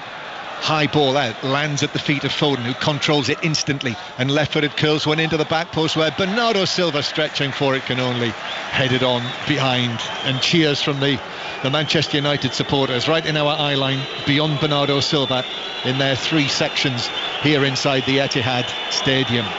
They have won, Manchester United here in Pep Guardiola's time, in his 8 matches here against Manchester United. United have won 4 of them, which is remarkable, really. That's the levelling effect of a Manchester derby, I think you could argue, because almost every time, if not every time, Manchester City have been the strong favourites coming into these matches. Away from Onana, and already Manchester City are onto Onana and trying to draw the referee's attention to the fact that Manchester United are looking to waste every second that they can. Johnny Evans wastes a pass downfield, and it's out of play for a throw into Manchester City. Yes, a simple ball from Johnny Evans in that left back spot, just trying to find the run of Bruno Fernandes, gets it wrong. But it's as you were, isn't it? As you were, Man United just sitting in, waiting to break. City having all the possession again. Lines are open for 606 on 5 Live. Robbie Savage and Chris Sutton taking your calls, as they do every Saturday and Sunday night. So 085 909 693 to book your call, or hashtag BBC 606. Text 85058. I'll have plenty to talk about if it stays like this, or indeed whatever happens, I would imagine, in the remainder of this match. Marcus Rashford, the goal scorer, running it away to the halfway line, but with Foden on one side and Walker on the other. The two of them force him to run it out of play. So to throw into Manchester City. Pep Guardiola's taken his big coat off. He means business. Black polo neck on. And he's right, he's almost on the pitch, watching Manchester City lose it on the halfway line. Little back heel from McTominay to Bruno Fernandes. Fernandes running it across the centre circle and then playing it back into their own half. They've, without question, Manchester United here, Ten Hag's side, have got the bit between their teeth. The criticism that they've come in for after last weekend's defeat to Fulham. Onana gives it out to Casemiro. Casemiro touches it round Bernardo Silva. Casemiro, who was named in the Brazil squad, the captain for the matches against England and Spain later this month. They'll be at Wembley. The ball back with Dalot. You'll hear those matches on 5 Live, as well as the Wales Euro playoff matches, and Scotland in the Netherlands as well. Here's Menu rolling the ball right across the pitch to the left hand side. It's in the Manchester City right back area. Boos for Rashford. Lindelof then to Menu on the edge of the area, and Lindelof is able to, under pressure, play it to Dalot. And Manchester United, for once, have got possession inside the Manchester City half. A welcome breather for them since the start of the second period. Garnacho and Dalot, and then Bruno Fernandes. And it does feel as though it's a hiccup, this, in the match that we've watched. United looking to play on the counter-attack, but now Varane steps inside and then passes it forward to Garnacho. Bruno Fernandes with a touch as well. Back to Varane on the halfway line, and Dalot being closed down. Varane works it to the right to Bruno Fernandes. McTominay, nice touch from him. Back to Varane. Menu, low ball out to the right hand side to Garnacho with his bleach blonde hair. Then back to Dalot, and then it's given away by Dalot, and Manchester City immediately are interested, with United having committed players downfield. Here's one for Foden to chase down the right hand side. Lindelof going with him. Foden turns, had the option of Stones, could take on Lindelof, does so, gets the crossover, right footed to the back post. Dalot is underneath that for Manchester United and is able to head it to a teammate in McTominay, who I think is hoping that Doku would challenge him down there and win the free kick, but he doesn't. So United have to box clever. In the end, it bounces back to Varane, who just swipes it downfield, but does find the pass to Rashford, who's claiming that he was pushed over by Walker. And then Foden goes down under the challenge of Bruno Fernandes, who's putting his hands together and suggesting that wasn't a free kick and it wasn't a foul, but it is a free kick to Manchester City. It must be a psychological thing for anybody playing down the left hand side against Kyle Walker, because nobody wants to try and run him. He knows that, so he forces them to take the line. Nobody wants to take it. So the Manchester City possession resumes after that short free kick. Walker allows it to run all the way back to Diaz with that white strapping still on his left hand. Now Ake square towards Kyle Walker.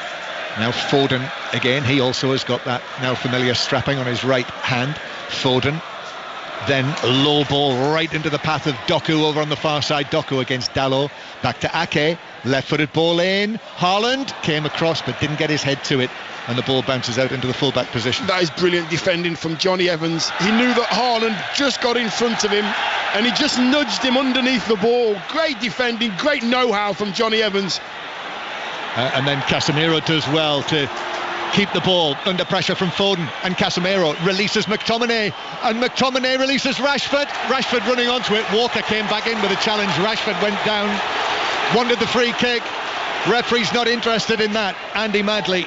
Walker sped around the side of Rashford, who went down. Dion. Yeah, he knew that Kyle Walker would be able to catch him. Just an arm on the shoulder, not enough for a free kick for me.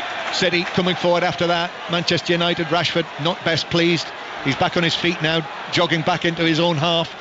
Foden just outside the area, onto his left foot, opens up. Oh, finish from Foden. What a goal! Brilliant equaliser.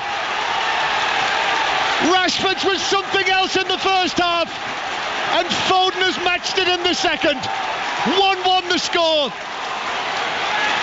And Phil Foden makes it 17 goals for Manchester City this season. That's his personal best in a season.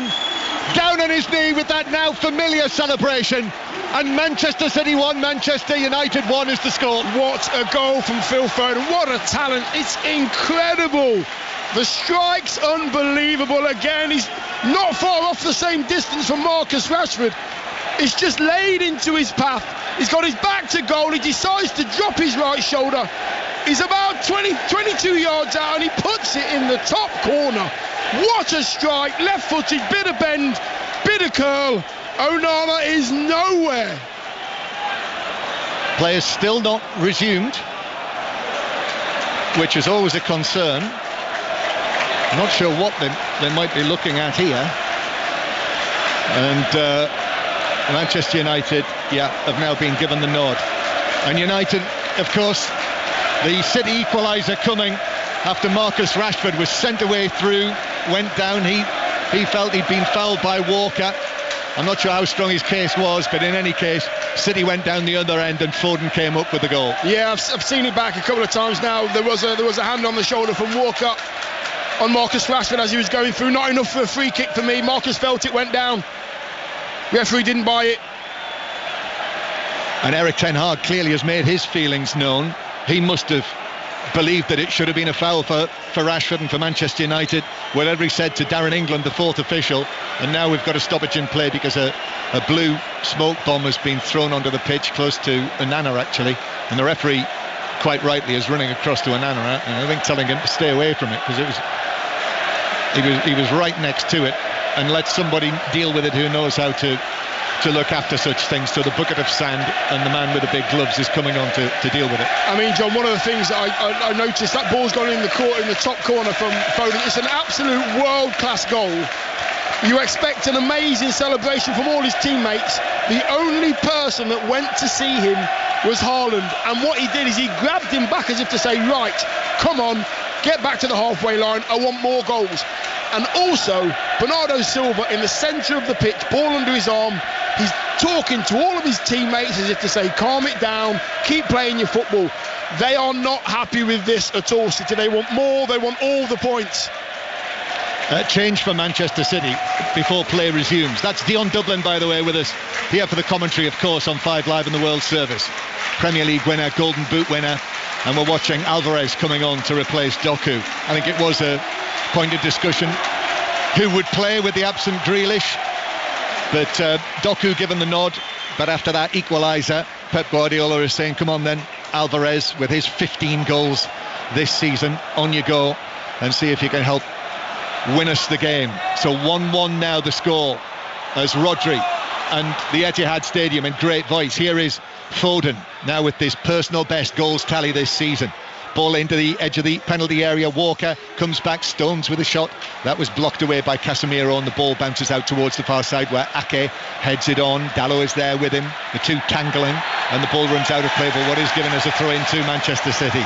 So the goal coming, that equaliser in the 56th minute from Phil Foden of Manchester City and England. His 10th goal in the Premier League this season, 17th in all competitions, and that goal coming today on what is his 100th start in the Premier League. This is Phil Foden, now a vital component of this City team. It's actually been given as a free kick for Dalot's challenge, so it is a free kick to City over on the left-hand side. City, their supporters here, sensing the possibility of a second goal, which would edge the home team, the champions, back in front in this match. De Bruyne is there. Bernardo Silva runs over it, taps it short. De Bruyne brings it in, and then a right-footed ball to the back post, and Nana comes and gets a right hook on that to put it behind for a corner. Yeah, it wasn't pretty at all. De Bruyne with an in-swinger all the way to the far post. Onana keeps his eye on it, just gets something on it. Another corner. Is that 13 or 14, John? I'm lost count. In the match, that's now 13 for City. What I do know is I wouldn't have liked to have been on the receiving end of that right hook from Onana. You would have felt that. The corner, the referee says, no, hang on a minute. We're going to just calm things down inside the 6-yard box. Phil Foden, by the way, I say pivotal man for Manchester City now. Most minutes in the Premier League this season for them. And a fixture. And here he is taking the corner. Foden to the back post. That's an important header away by Dalot. Got up with Diaz arriving, coming in at the back post, but the fullback stretched for it and glanced it out for a throw down the left-hand side. So it's 1-1. With this scoreline, Liverpool would have a 3-point lead at the top before the teams play. This time next week, join us for that on 5 Live. Liverpool against Manchester City. 5 Live, the place to hear it. Here is Rodri. Square towards Walker. Little ball into Stones. Now to the right-hand side. City have got momentum here. Ball in for Stones. Bounces away from him. Stretching for it. Walker wins it back. Foden. Now Alvarez on the edge of the penalty area. Out to Bernardo Silva. Bernardo Silva drags it back then with the outside of his boot. Lovely footwork. Absolutely delicious. Here is Walker. Square to Rodri, then back to Alvarez, who drags it away with his right foot from Garnacho. Left foot to Bernardo Silva. Bernardo Silva with a cross to the edge of the penalty area, which is cleared away by Rashford. Comes back for Manchester City again, and then De Bruyne floats one in right into the gloves of Onana. Yeah, it's not like De Bruyne to just float one in there. I mean, it's just his laces. It's just a bit of backspin on it. It just goes straight into the keeper's arms. He normally bends those in with pace. Not on that occasion. Changed his tact. There's no danger at all for that Man United defence. So the whistles will tell you that Manchester City are reminding referee Madley that Onana needs to get rid of this, which he does. Johnny Evans, left-footed ball up towards Rashford on the halfway line, but he miscontrols it out of play, hence the cheers. Eric Ten Hag was booked in the aftermath of the goal, so clearly, I would think, complaining to fourth official Darren England that it should have been given as a Manchester United free kick for the challenge on Rashford. He's already served a suspension this season, mind you. I think most of them have. I'm not sure which Premier League managers hasn't served a suspension this season. Here's Foden on the right-hand side. There's a question for you. Foden back towards the corner of the box. Walker, little ball in towards Stones, and United have got everyone back behind the ball. This is very much backs to the wall here now for the visitors. Foden, right side of the box, left-footed ball in. Bernardo Silva's header across, over the top of Haaland, cleared away by Johnny Evans. Haaland. You just know, despite his misses and his half chances and his non-chances in this match, that there's every chance that he will have a say in this.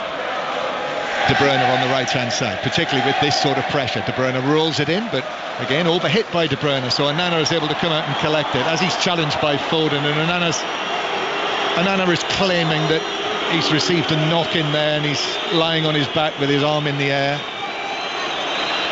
I'm not sure what's happened there, to be honest with you. Has he got cramp or something?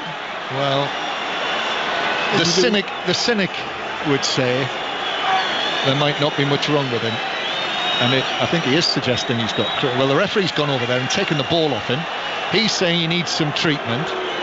And of course, who's Andy Madley to doubt him? So, yeah, the medical people will come on. And Onana gets back to his feet.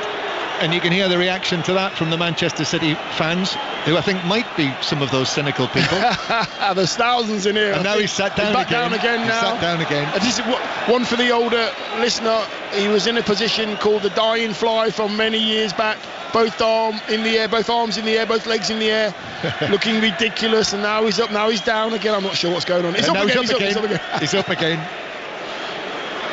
And I think that will be the final. I don't think he's going down again. Gary, our producer, has come up with the excellent news that the managers who've actually not received a yellow card at all in the Premier League this season are Rob Edwards, Eddie Howe, Chris Wilder and Oliver Glasner. What about their staff? Well, do you know, when I saw Eddie Howe's name there, I did think, really? I suspect Jason Tindall has taken them all. 1-1 the score here, 25 minutes to go. Liverpool and Arsenal, their listeners and supporters, will be desperately hoping that Manchester United can get something here, as indeed do United's supporters for their target this season. Still in with the possibility of getting into the Champions League places. And now Menu releases Rashford down the left wing, cuts it back. Walker is there with him. Rashford finds the pass infield to Bruno Fernandes, who miscontrols it. Alvarez, though, has lost it. Bruno Fernandes battling for it. Garnacho as well. And then McTominay. And Manchester United, when they do commit downfield, that's what they're doing now. And Dalot drags it back from Bernardo Silva, who swings a leg at him and misses. Pep Guardiola, not impressed, turns away. We will be on air tonight until 6 o'clock, before 6:06. So Robbie Savage and Chris Sutton taking your calls on 08 085 909 693. But stay with us as well for the interviews with Erik ten Hag and Pep Guardiola in the aftermath of whatever happens here over the course of the next 25 minutes, half an hour or so. Dalot playing the ball out from the edge of the penalty area, straight out of play for a throw in near the halfway line. And Manchester United are going to make a change, and it's young Willy Camboala who is getting ready to come onto the field, the central defender who's only made 4 appearances for the Manchester United first team, the young French youth international. What an occasion this is for him to come into, not unlike last weekend at Wembley with Jurgen Klopp bringing on his young players in the latter stages of a cup final. This a Manchester derby on 5 Live and the World Service from the BBC. Here's Walker square towards Diaz, and Diaz just taps it to his left to Ake. And now Rodri, Manchester United putting the press on and forcing them actually to go all the way back to Ederson. And it's going to be, by the powers of modern science, we know that it is Johnny Evans who's going to come off after his, well, it's been a valiant display so far from the 36-year-old. Yeah, he's been very good. Oh, watch out. Here's Haaland. Haaland now right through the middle, goes down after the challenge from Varane, right on the edge of the D. It's a free kick and it's a yellow card for Varane, who's just tripped him just outside the D in the middle. Now, that's an interesting one now, because Varane's on a yellow card. What do they do here? Do they keep the same substitution? Well, let's see. Erik ten Hag has just turned to his coaches down on the seats behind him, and are they still going to make this change? Well, the board is up. Yep, Johnny Evans is coming on. So Varane, having just received a yellow card, now Johnny Evans is off, and young Willy Camboala is coming on. Just made his debut in December. I remember listening to that match. Ali Bruce Ball commentating on Manchester United's 2-0 defeat at West Ham. He's not appeared in the last 6 matches, and now right into the thick of a Manchester derby with the score 1-1. Yeah, and he's going on for a player that's had a very, very good game today. Johnny Evans, not just the way he's blocked and organised, old head on, old shoulders, knows the game well, talked his teammates through the defending of this game today, and he's done brilliant, he really has. So Camboala races on and takes up a position inside the penalty area. The number 53 coming on and the number 35 going off. Johnny Evans, valiant display, his know-how as much as anything else, his defensive know-how. Absolutely. But he's on the bench now. Garnacho's lying down behind the wall. It's a central area. Alvarez and De Bruyne are talking to one another, of course, with their hands over their mouths, lest anyone be able to lip read what they're saying to one another. Bernardo Silva to the right of it, Kevin De Bruyne to the left. Could be either. I think I'd back De Bruyne, but it could be Bernardo Silva. Onana is just right of centre in his goal, waiting for the whistle. Kevin De Bruyne comes up, right-footed, hits the wall, bounces across the penalty area, and is headed away by Dalot. Comes out to the Manchester City goal scorer Phil Foden. who hits a pacey pass back to Walker, quickly on to Rodri. Alvarez makes a run towards the edge of the penalty area. Haaland is in there in the danger zone, of course. The ball is with Foden on the right-hand side. 1-1 the score if you've just switched onto it. Rodri then, his pass runs all the way to Diaz, runs his right foot over it, gives it to Ake to the left-hand side. It's Bernardo Silva now on the left-hand side since Doku was substituted. Then the pass from Stones to the right, comes back centrally. Walker's going to have a go, but it's straight at Onana. Right about chest height this, and the Manchester United goalkeeper pats it down. Yes, what a strike. 25 yards out again. Kyle Walker fancying his chances. No red shirt flying out at him this time. Struck it well, Onana straight behind it, no danger. Manchester United then start to play it out from the back. Lindelof. We're now into the last 20 minutes for Manchester United, their supporters, Erik ten Hag. This is a long 20 minutes. This is asking a great deal to hold out against Manchester City in these circumstances. Yeah, and United trying to play out at the back. They haven't done that all game. Only under pressure when they've had to do it, they've done it well, but when they've got time to do it, it hasn't worked for them today. United, they've got the ball forward and they've been dangerous. Now they're trying to play out from the back and they're giving the ball away. In the Super League, first win of the season for Hull FC. They've beaten London Broncos 28-24, so that's the final score. We've got commentary later on Sports Extra on the Leicester-Chelsea Women's Super League match, which kicks off at 6 o'clock, so that'll be on Sports Extra, while 6:06 is on 5 Live, and also coverage of the World Indoor Athletics continuing from Glasgow, as the ball played over the top down the left hand side, but Cambuala is able to come across and prevented from reaching Bernardo Silva, and then playing it away up the line to Garnacho, who got a touch on that, but actually the ball stays in play. So Manchester City start again. Kyle Walker slipping the ball through the middle, but Fernandes slid in and cut that out, and Manchester United looked to break. Rashford had to slam the brakes on there. In any case, it ran to Dalot, who was getting forward very quickly from his position, as it's knocked back into the Manchester United half, and then all the way back towards the edge of the penalty area for Manchester United. Diogo Dalot has now appeared over here on the left-hand side as the ball runs out of play harmlessly for a Manchester City throw, rather like Liverpool yesterday. You know, you could see it. You know, the only thought is to win. When you're up against this Liverpool team and this Arsenal team, certainly a home match, these teams feel that you've got to win every match. It's urgency. It's written all over Manchester City. As Bernardo Silva now, Rodri, then through to John Stones. Stones is able to roll a pass into the path of Walker. Now here's Foden with Dalot up against him. Foden cutting in as he did for the goal that he scored, but into the penalty area. Then the ball that's played forward by John Stones is deflected for Manchester United, but it comes back for City again. And once more, City start centrally. Rodri through the middle to De Bruyne. Square from him. Alvarez then to the left-hand side to Bernardo Silva. Ball back across. That's cleared away by a falling McTominay. And it runs to the halfway line where there's no one there in a red shirt, so it's going to come straight back at ya. Absolutely, absolutely. I mean, Man United getting into that same formation. City having to change now because Bernardo Silva's gone down the left-hand side. The latest wave, Bernardo Silva with a cross deflected into the gloves of Onana, who's able to catch. And Anthony is going to come on for Marcus Rashford, as United do launch one downfield. Onana, but Ederson comes out of his penalty area and passes it forward to Ake, who is tripped by Garnacho, and it's a free kick to Manchester City inside their own half. So Anthony coming on. I thought he'll get a lively welcome here inside the Etihad Stadium for Marcus Rashford. Rashford will be booed off and Anthony will be booed on. But Dion, you've been in that position many times in these matches. Yeah, it's, you know, I think Marcus has done great. He's worked really hard. He looks a little bit leggy now. He's played his part. Now it's down to Anthony again. Gets a high five from his captain there, Bruno Fernandes. And so Manchester City take the free kick.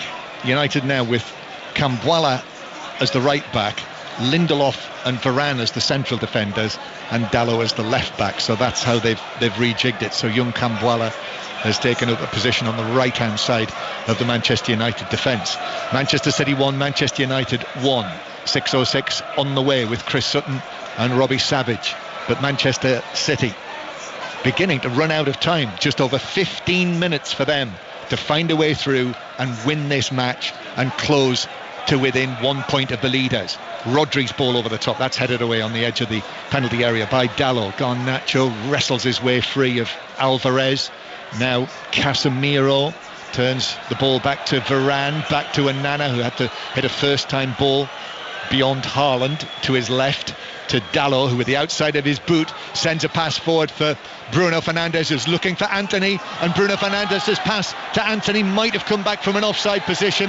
Yep, the flag was up against him, even though I think he fouled Rodri in the end. Yeah, great little break though down the left-hand side for United. Looked very positive. Went a bit early, Anthony, with his run down the centre of the pitch. 1-1 the score, and Manchester City. Quite a tense feeling around the Etihad Stadium. Ball goes up to Haaland. If you weren't listening in the first half, an extraordinary miss by Haaland just before half-time, which, if you haven't, you need to see it to believe it. Here's Foden. Brilliant goal from him. He absolutely drilled it with his left foot. As Jimmy Armfield always used to say, we were right behind it. Had a great view as it hit the top corner. Here is De Bruyne, who's appeared on the left-hand side for Manchester City, and then gives it back to Ake, who lifts it in left-footed, but that's headed away across the penalty area by Lindelof. Garnacho heads it down, gets it back. Garnacho running it away. He's dispossessed by Ake. That was no nonsense from Nathan Ake. And Ake again as Foden goes down on the edge of the area after colliding with Cambuala. Play continues though. That was off the ball. Here's Rodri, scoops it forward into the area. That's headed across the box. Kneed away by Menu. Comes back into the Manchester United area. And the referee spotted a foul, I think, on McTominay, who's the man on the ground, and it's a free kick to Manchester United. Yeah, all hands to the pump for United at the moment. City are just keeping that ball alive. Every time the ball goes dead and it's a City ball, they're just stopping it with their hand and getting the game underway. That four that United have got in the middle of defence there with Casemiro and Kobe Mainoo has been so vital for them today. This performance, rigid, concentrated. And the ball with the goalkeeper Onana, the Manchester United goalkeeper. In the Women's Super League, the Manchester United match there was a late equaliser for West Ham, and that finished 1-1. Manchester City, it's 1-1 here, with Stones through the middle to Rodri, who turns and then is challenged by McTominay, but fairly, says the referee, who was right there. Play continues as Manchester United look to break. Bruno Fernandes turns away from Alvarez in the centre circle, slips a tight pass through to Mainoo, then with the outside of his boot to Garnacho. Ederson comes out, they come together. It was a 50-50 effectively, and Ederson tackled Garnacho, who's gone down clutching his ankle, and the ball bounced through for what is given as a goal kick. I think Ederson played it onto Garnacho and it bounced through out of play, although VAR will look. Yeah, they'll have a look at it without a doubt. I think first and foremost will they check to see if Garnacho is offside, which they probably will do. They'll check that first, and then they'll check the challenge of Ederson. Comes out with his feet. It's a perfectly good challenge for me. Referee's got it absolutely, all ends up spot on. I mean, it was risky. It was risky, but you can only make that challenge if you know you're going to get the ball. He got it right, timed it right. I mean, the goalkeeper went feet first. He could have gone hands first inside the penalty area. I don't think the hands would have got to that position of the pitch or near the ball, so he's gone with his feet, backed himself, and he's got it right. You know, there's an argument to say there. Was he out of control? Was it a reckless challenge? I mean, he's got the ball, but he's got the man as well.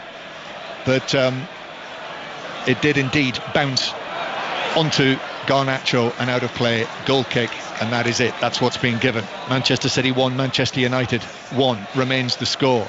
And we see there is that threat.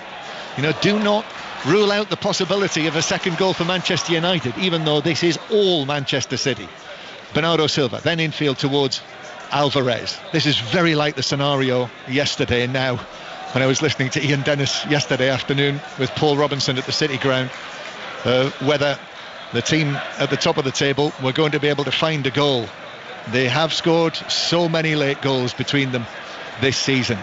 Liverpool have come from losing situations in the Premier League to win 22 points this season. Manchester City have won 18 points from that in that scenario. As City come forward again, Foden in the area! left foot shot, finds the net. And then I got a touch, couldn't keep it out. And it's Foden again. Phil Foden having this brilliant season. Slides away on his knees. From 1-0 down, the champions now lead in the derby by 2-1. And that might well be enough to close it to 1 point again at the top of the Premier League table. Manchester City 2, Manchester United 1, 2 goals for Phil Foden. Yes, and what a game he's had today. He has played most of the game down the right-hand side. 30 seconds before he receives the ball on the left-hand side, he's gone from the right, he's switched with Bernardo Silva. Defenders are thinking, what's going on? Oh, Phil Foden's over here, he gets it, plays a lovely 1-2, he gets it back in the box. His first touch is with his right foot, second touch is with his left, he goes across the keeper. It's the perfect finish in that situation. The boy's an absolute genius. Maybe the keeper should have done better, maybe. Just seeing the replay here, it's a lovely strike, he's not too far away. The keeper will want to do better. Onana will look at it and say, I should have saved it. Got a touch, diving down to his left. The shot was from the angle, but it got a touch and then squirmed under his glove and found the far corner of the net. And now Manchester United making changes in an attempt to come from behind themselves. And it's Kobbie Mainoo who has come off, and it's the Moroccan World Cup player, the on loan Sofiane Amrabat, who's come on into the midfield alongside Casemiro. But now the way that this game has gone, it's difficult to see anything other than Manchester City prevailing for the 3 points. But there is still only 1 goal in it. Yeah, there is. And you know, when you have so much possession and you create so many chances, you are going to inevitably put a couple in the back of the net. City have done that. There's been no panic from City at all. Bernardo Silva just calming everybody down when they got their first goal, as if to say, we're okay, we can get this back. And that's just total belief in your teammate. And Foden again with the goal. It was lovely 1-2. It was Alvarez who returned the ball to Phil Foden, left side of the penalty area.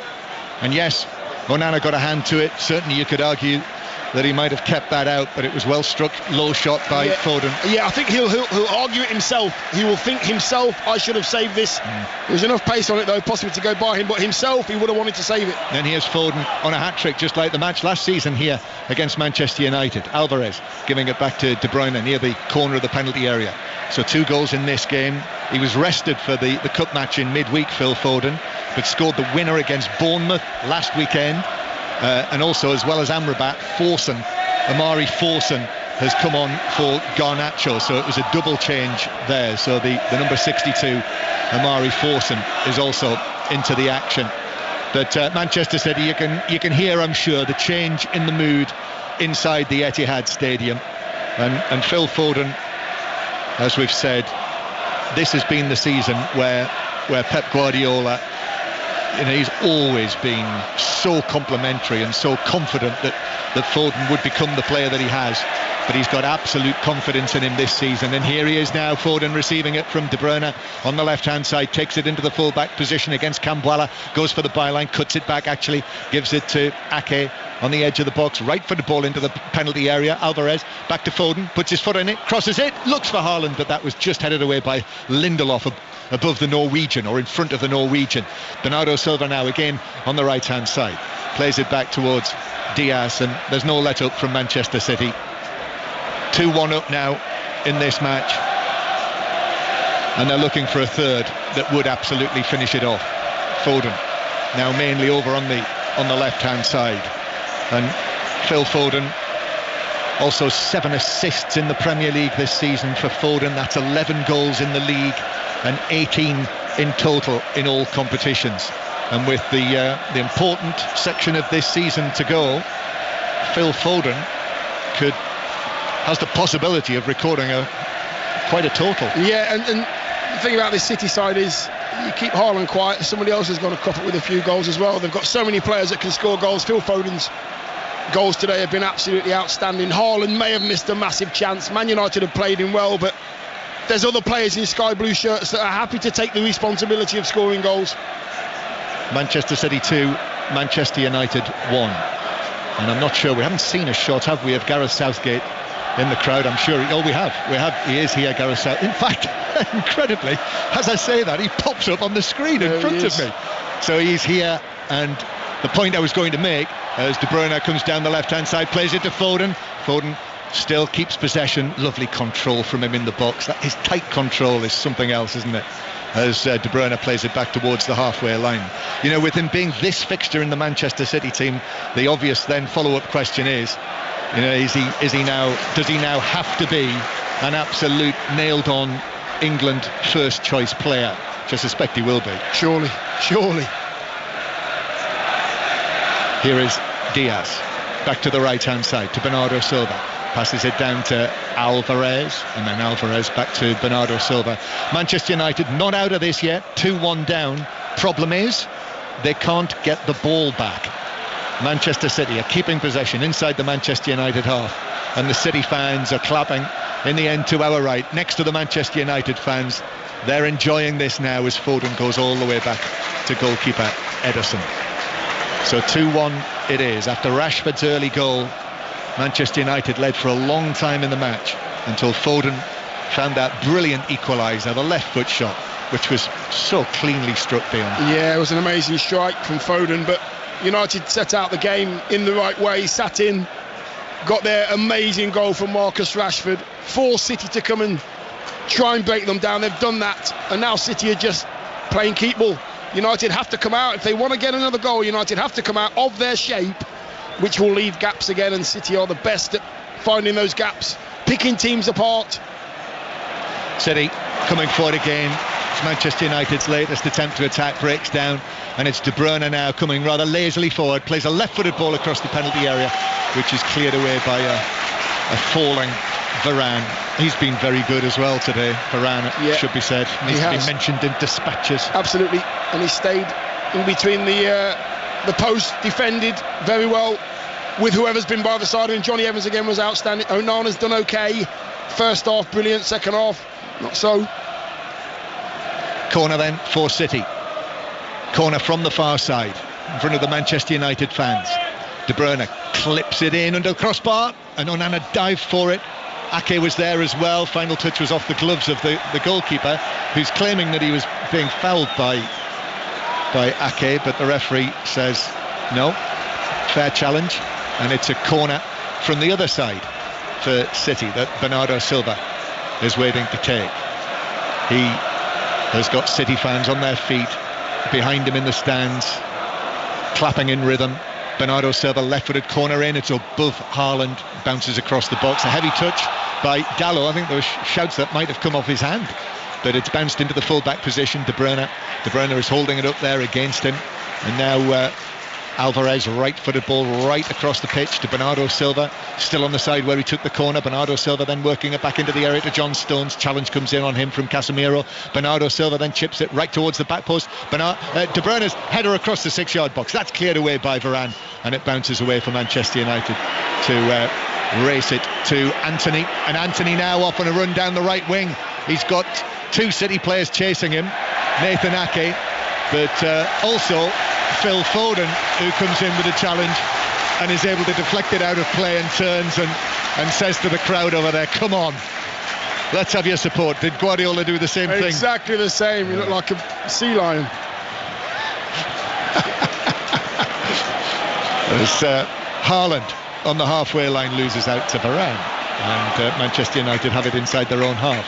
If Manchester United do lose this, it'll be the first time since September 2014 that Manchester United have lost after leading at half-time in the Premier League. And that's, 143 matches. 2014, when they lost to Leicester City. Do you remember that one, the 5-3? Manchester United playing it forward. They've not lost yet. Fernandes to Foden, who wanted to leave it to Bruno Fernandes. He slipped twice, Foden, and so Manchester City have got it back, and City come forward with Bernardo Silva running away from Foden, then to Alvarez, and Foden in the centre circle. Foden's able to turn and give it back to the halfway line. Yes, lines will be open for 606 coming your way at, I think, actually 606 today or thereabouts. 08085 909 693. There'll be 8 minutes of added time So 8 minutes for Manchester City to see this through to another victory, a win against their local rivals. It will be Manchester City's 6th win in the last 7 matches against their City rivals. Or alternatively, Manchester United thinking 8 minutes. Oh, gasps 8 minutes. Goodness me, that was like it's like Who Wants to Be a Millionaire, wasn't it? He's gone B. And Pep Guardiola turned away as well, and arms folded. No, he's not happy. No bad body language.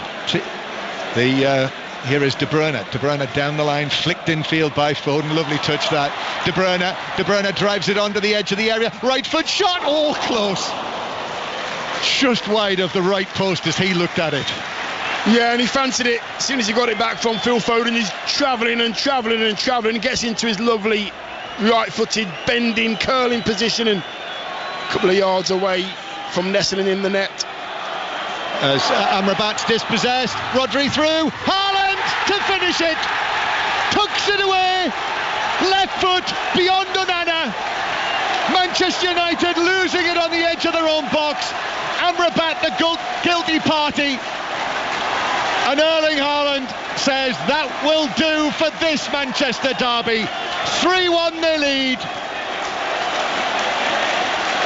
and Manchester City close back to within 1 point of Liverpool ahead of next Sunday's trip to Anfield.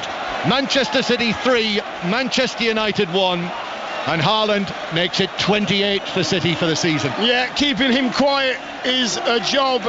8 minutes we've seen, the gasps came, he thought, I've got to do something, I want to get on the score sheet, and there he is.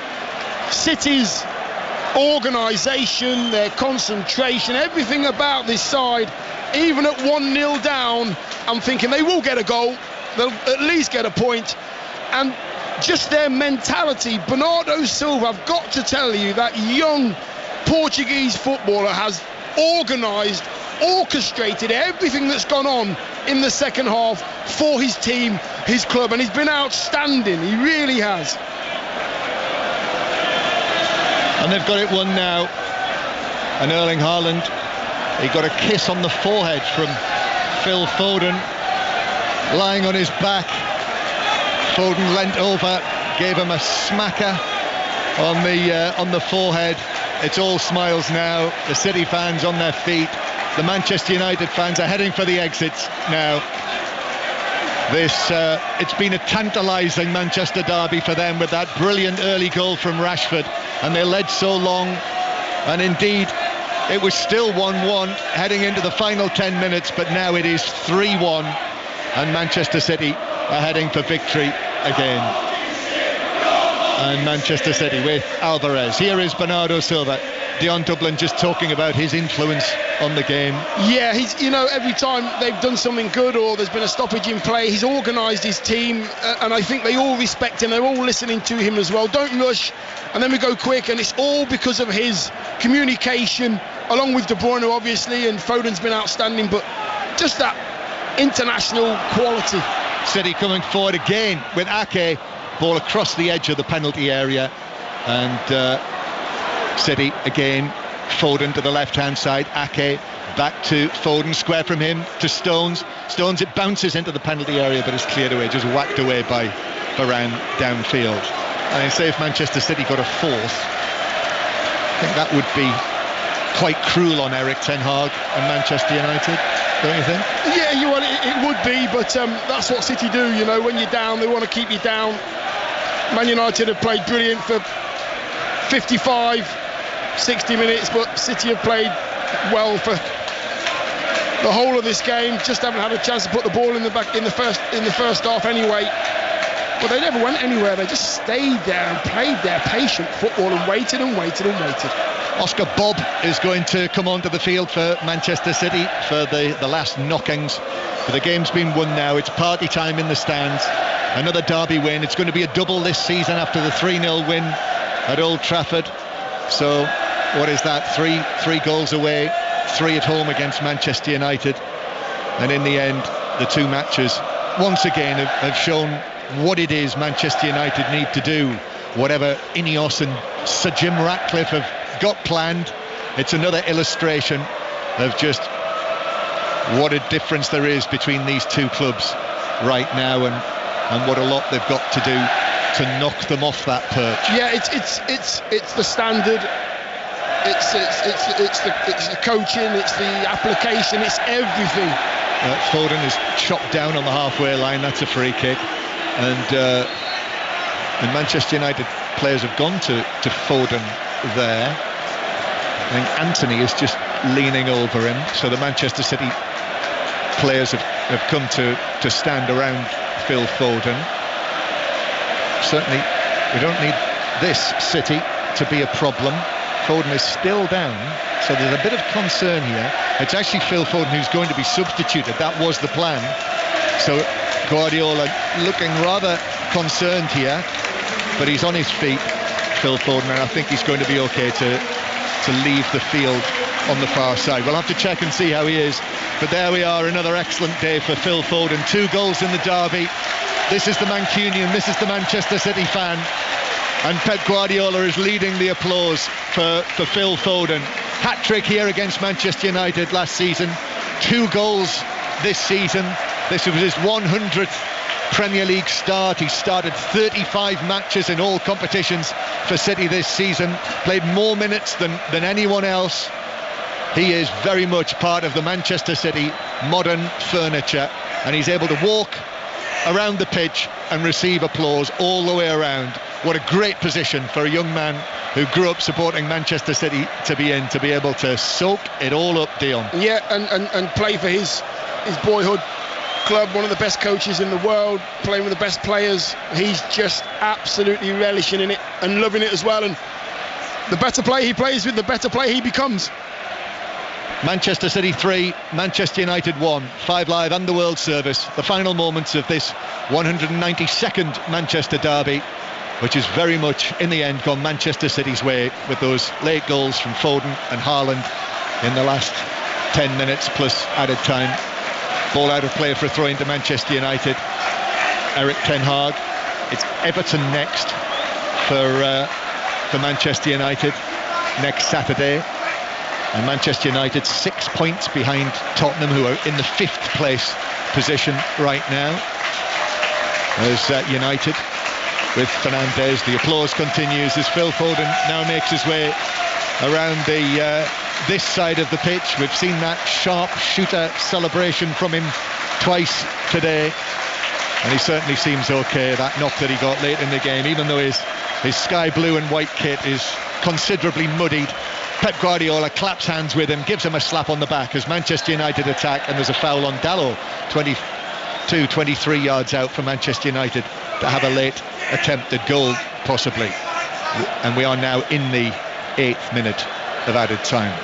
So 6:06 to follow on 5 Live. Robbie Savage and Chris Sutton taking your calls. You'll be able to read all about it on the football pages of the BBC Sport website. Simon Stone is here. You'll be able to read his match report, the highlights, match of the day too tonight on BBC One, anytime on the iPlayer. The women's football show will follow that on the television, and all of the fallout in the interviews, if you don't hear them in the next hour, they'll be on the Football Daily podcast.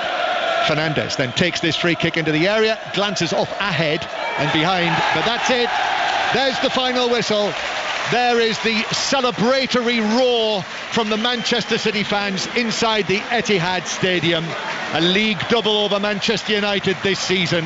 3 goals at Old Trafford, and in the end 3 goals here at the Etihad today. 3-1 the final score, and Manchester City, even though they were made to work for it, good value. Dion, Dublin. Yes, over the 98 minutes City did deserve it. Played some really good football, very, very patient. I mean, the performance of Bernardo Silva was outstanding without doing anything special. He led this team to the victory. Kevin De Bruyne again doing what he does, but today belongs to Phil Foden. What a young player. What an amazing footballing brain, and 2 brilliant goals. Well done, young man. You deserve to win all 3 points today. Yeah, City's players. There are embraces out there between blue and red.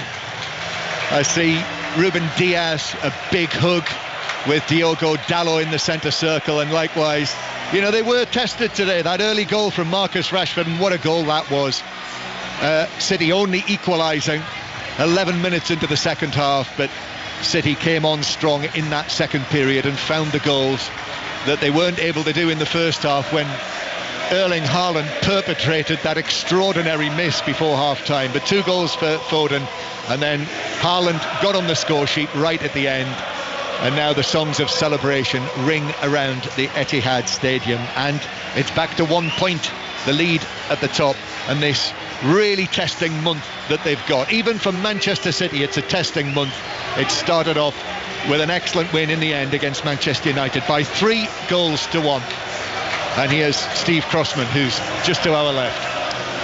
Many of the Manchester United players have just made their way over to their fans opposite us here inside the Etihad Stadium, led by Andre Onana, who's standing there, one hand on his hip, the other with a towel, applauding the Manchester United fans. These Manchester City players, Dion, Dublin, I was just looking at some of the statistics. Total shots in the match: Manchester United 2, Manchester City 27. Blocked shots in the match: Manchester City 11, Manchester United 0. At the end of the day, however much you try to set up to frustrate them, there is a relentlessness and an exhaustative nature about City that is incredibly hard to resist. Yeah, it is, and I said United were absolutely outstanding for 55 minutes of this game. First half, they were brilliant the way they set up. They were very, very rigid. Anything that went through the centre of the pitch, United were there. You and I were chatting about the blocks. There were 7 blocks and 8 blocks. It was working perfectly. They went in half-time 1-0 up, but you always knew City would keep coming. You cannot play like that for 98 minutes and expect to get over the line with a 1-0 win. It's very difficult to do. You have to change it up a little bit. City didn't. They wore Man United down and they got their reward in the end. Manchester City then 1 point behind Liverpool at the top of the Premier League, ahead of their game against each other next Sunday at Anfield, live in full on 5 Live Premier League Sunday. What a commentary that is going to be. John Murray will be there, I'll be there, we'll be live inside Anfield from noon. Manchester United 6th in the Premier League table after that, 6 points behind Tottenham Hotspur, who were 5th, and again remember 5th might be enough for Champions League football, depending on what happens with the team still in Europe, ironically like Manchester City. Correspondent John Murray, Dion, Dublin here. Very shortly we'll be joined again by Sam Lee, the Manchester City's correspondent with The Athletic. John, first of all, let us say this. The injury that Phil Foden got allowed him to effectively do a lap of honour, and that's what his performance deserved. Yeah, he's electric, isn't he, this season? And I think that is underlined by the fact that now, well, I think he always has had total confidence in him, Pep Guardiola, but that's been backed up by the minutes this season. And it feels like it's taken a long time to get to this position. And he's 23 years old now, Phil Foden, but he now is an absolute frontliner for this Manchester City team. He's a vital cog, a vital part of this Manchester City setup, and he's backing that up with the goals that he is creating and also the goals that he's scoring for Manchester City from that position, whether it's centrally, whether it's on the right or whether it's on the left, which is where he finished today. Yeah, I think the confidence shows of the young man when he's going in for the 1-2 for his second goal. I mean, Haaland's 6 yards out in the centre of the goal and he decides to shoot and not try and find Haaland. As a young player, you're thinking, I've got to find Massinha because I'm going to get shouted at. He's thinking, no, I can score here. I'm the one that can take charge of this game. Gets his second goal. Haaland's the first person over to him. I think Gareth Southgate was here today. I think probably if you're looking at if the Euros started tomorrow, what is England's front line? There's certainly a question on the left-hand side.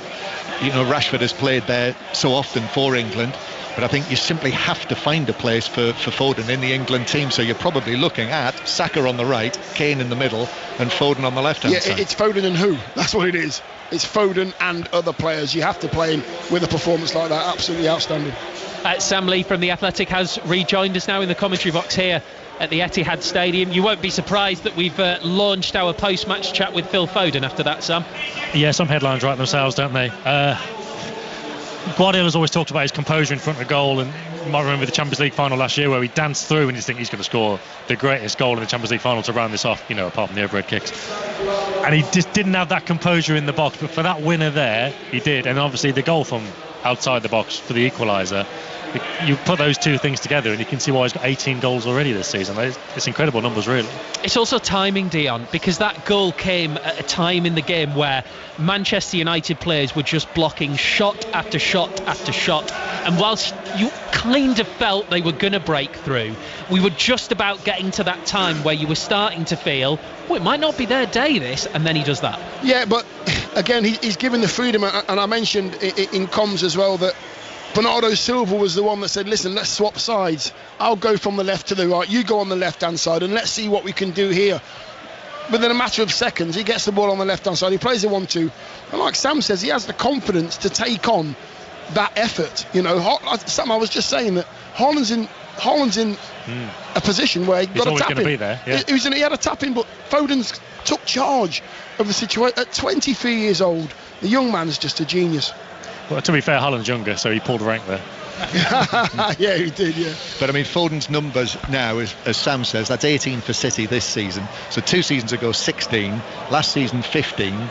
This season, 18, with a couple of months to add. I mean, they are excellent numbers. And I think we've discussed this, earlier in the season. You were probably part of the conversation, Sam, about the goals that Gundogan provided for Manchester City that obviously are now absent, that it needed people to weigh in, and Foden looks as though he could set quite a figure this season. Yeah, especially with Haaland having a bit of a weird season. Obviously the other night he was fantastic against Luton, but before that, kind of not quite sure whether he's on the boil or not, missing that sitter in the first half. You feel, what kind of day is it going to be? And at that point, again, speaking about Foden maybe not squaring it later on, maybe you thought, I don't want that to happen again. I'm going to do it myself. But yeah, you think about Haaland coming in last season was after Sterling and Jesus had left, and look, they were never as clinical as Haaland was, but I think they got 35 goals between them in their last season. Those goals needed replacing. Mahrez is gone, Gundogan's gone, and if Haaland's not scoring quite as many as he did last season, which were obviously like record-breaking numbers, this season's merely, what was he got, 29? So he's still doing all right. You do need others to step up. So Rodri's doing that a little bit. De Bruyne is obviously creating a bit. But again, De Bruyne is normally the main man in these kind of games. He's normally the one that pulls them through. But Foden's taking on that mantle as well. The goals are coming with it, and we're starting to see that special player. So I was saying that I think that the catalyst to this win is Bernardo Silva. I thought he was just incredible. Just take the football out of it, but just the leadership and passing on information. I remember when that first goal went in, Sam, I don't know if you noticed Foden's incredible strike that went in the top corner. I don't know if you noticed, but nobody went to celebrate with him. It was only Haaland that was saying, get yourself back to the halfway line. Yeah. Bernardo Silva's got the ball under his arm, Sam, and he's talking to his teammates as if to say, right, calm it down, we're going to win this. It's just, that leadership is what City have. Well, for me, you say take the football out of it, you've got that element for sure, but also the football, the way he plays it. Talk about Gundogan leaving as well. Without him, they lose a little bit of that control, that ability to manipulate matches. And obviously the derby at Old Trafford early in the season, which City dominated, there's loads of different ways that City could beat United. They could go a lot more direct. They could have won on the counter-attack that day at Old Trafford. They could have done it a different way today. But if they want to toy with United, if they want to play at the right tempo, they want to spray the ball around the pitch until it's the right moment to attack. Bernardo Silva's normally at the heart of that because they've got it up until Rodri and Stones. But then if it's Foden before that, he likes to drive a bit more. De Bruyne as well. Alvarez, when he plays, likes to drive a bit more. Obviously, Haaland's very direct. Doku's very direct. Bernardo needs to be the one to tie it all together, and we've seen that again today. Remember, we're going to be with you until around about 6 o'clock live from the Etihad. Hopefully we'll be bringing you live reaction from inside the dressing room shortly. We'll try and speak to Eric Ten Hag and Pep Guardiola live on Premier League Sunday, 6:06 at about 6:06. But you can get your calls in now. 08085 909 693 will be the number to call. Let's have a quick chat with Chris Sutton. Why don't we, Chris? Good afternoon. What do you make of that? It's a massive gulf in class, wasn't there? I mean, you said the shot count was it 27 to Manchester City, 2 to Manchester United. Manchester United will be praised, I suppose, in certain quarters for their endeavour and their spirit, but really is that it? They are just so far behind Manchester City, who thoroughly deserved to win the game. I actually thought the scoreline would have been bigger, but I think if you're a Manchester United fan, you're looking at that and thinking, how on earth are we going to catch Manchester City in the near future? Sutty, it's really difficult. I mean, for the listeners, it's really difficult to play the way Manchester United played for 98 minutes, isn't it? With that concentration and, you know, wanting to go and squeeze, but then getting back into your shape. I mean, just explain to people how difficult it is to do that for 98 minutes. It is difficult, and you know, I accept all those things, Dion. But you know, this is Manchester United. You're talking about. It was like, as far as I could see, and I, you know, listen to the commentary. Great commentary, Dion and John. Thank you, sir. It was like a lower league team playing against Manchester City, the way Manchester United set up. I mean, they had to play that way. I get that, but it just shows you, Jim Ratcliffe has gone in now, just shows you the job which he has on his hands to actually turn Manchester United around, so they can actually try and move closer to Manchester City and Liverpool and Arsenal. That's a huge job. Chris, I know that you set the agenda for 6:06, not Robbie Savage, not the listeners, not the production team, not the editors. It's all on you. So I've got a question, okay? Yeah. Which is, obviously Phil Foden is the big talking point. Gareth Southgate here today, all of that. Scores his first goal coming in off the right, scores his second goal coming in off the left. For Manchester City, there is such flexibility that you see the absolute best of him. Obviously, he's got to be in that England team, but can he operate in the England team with the same flexibility that he can with Manchester City?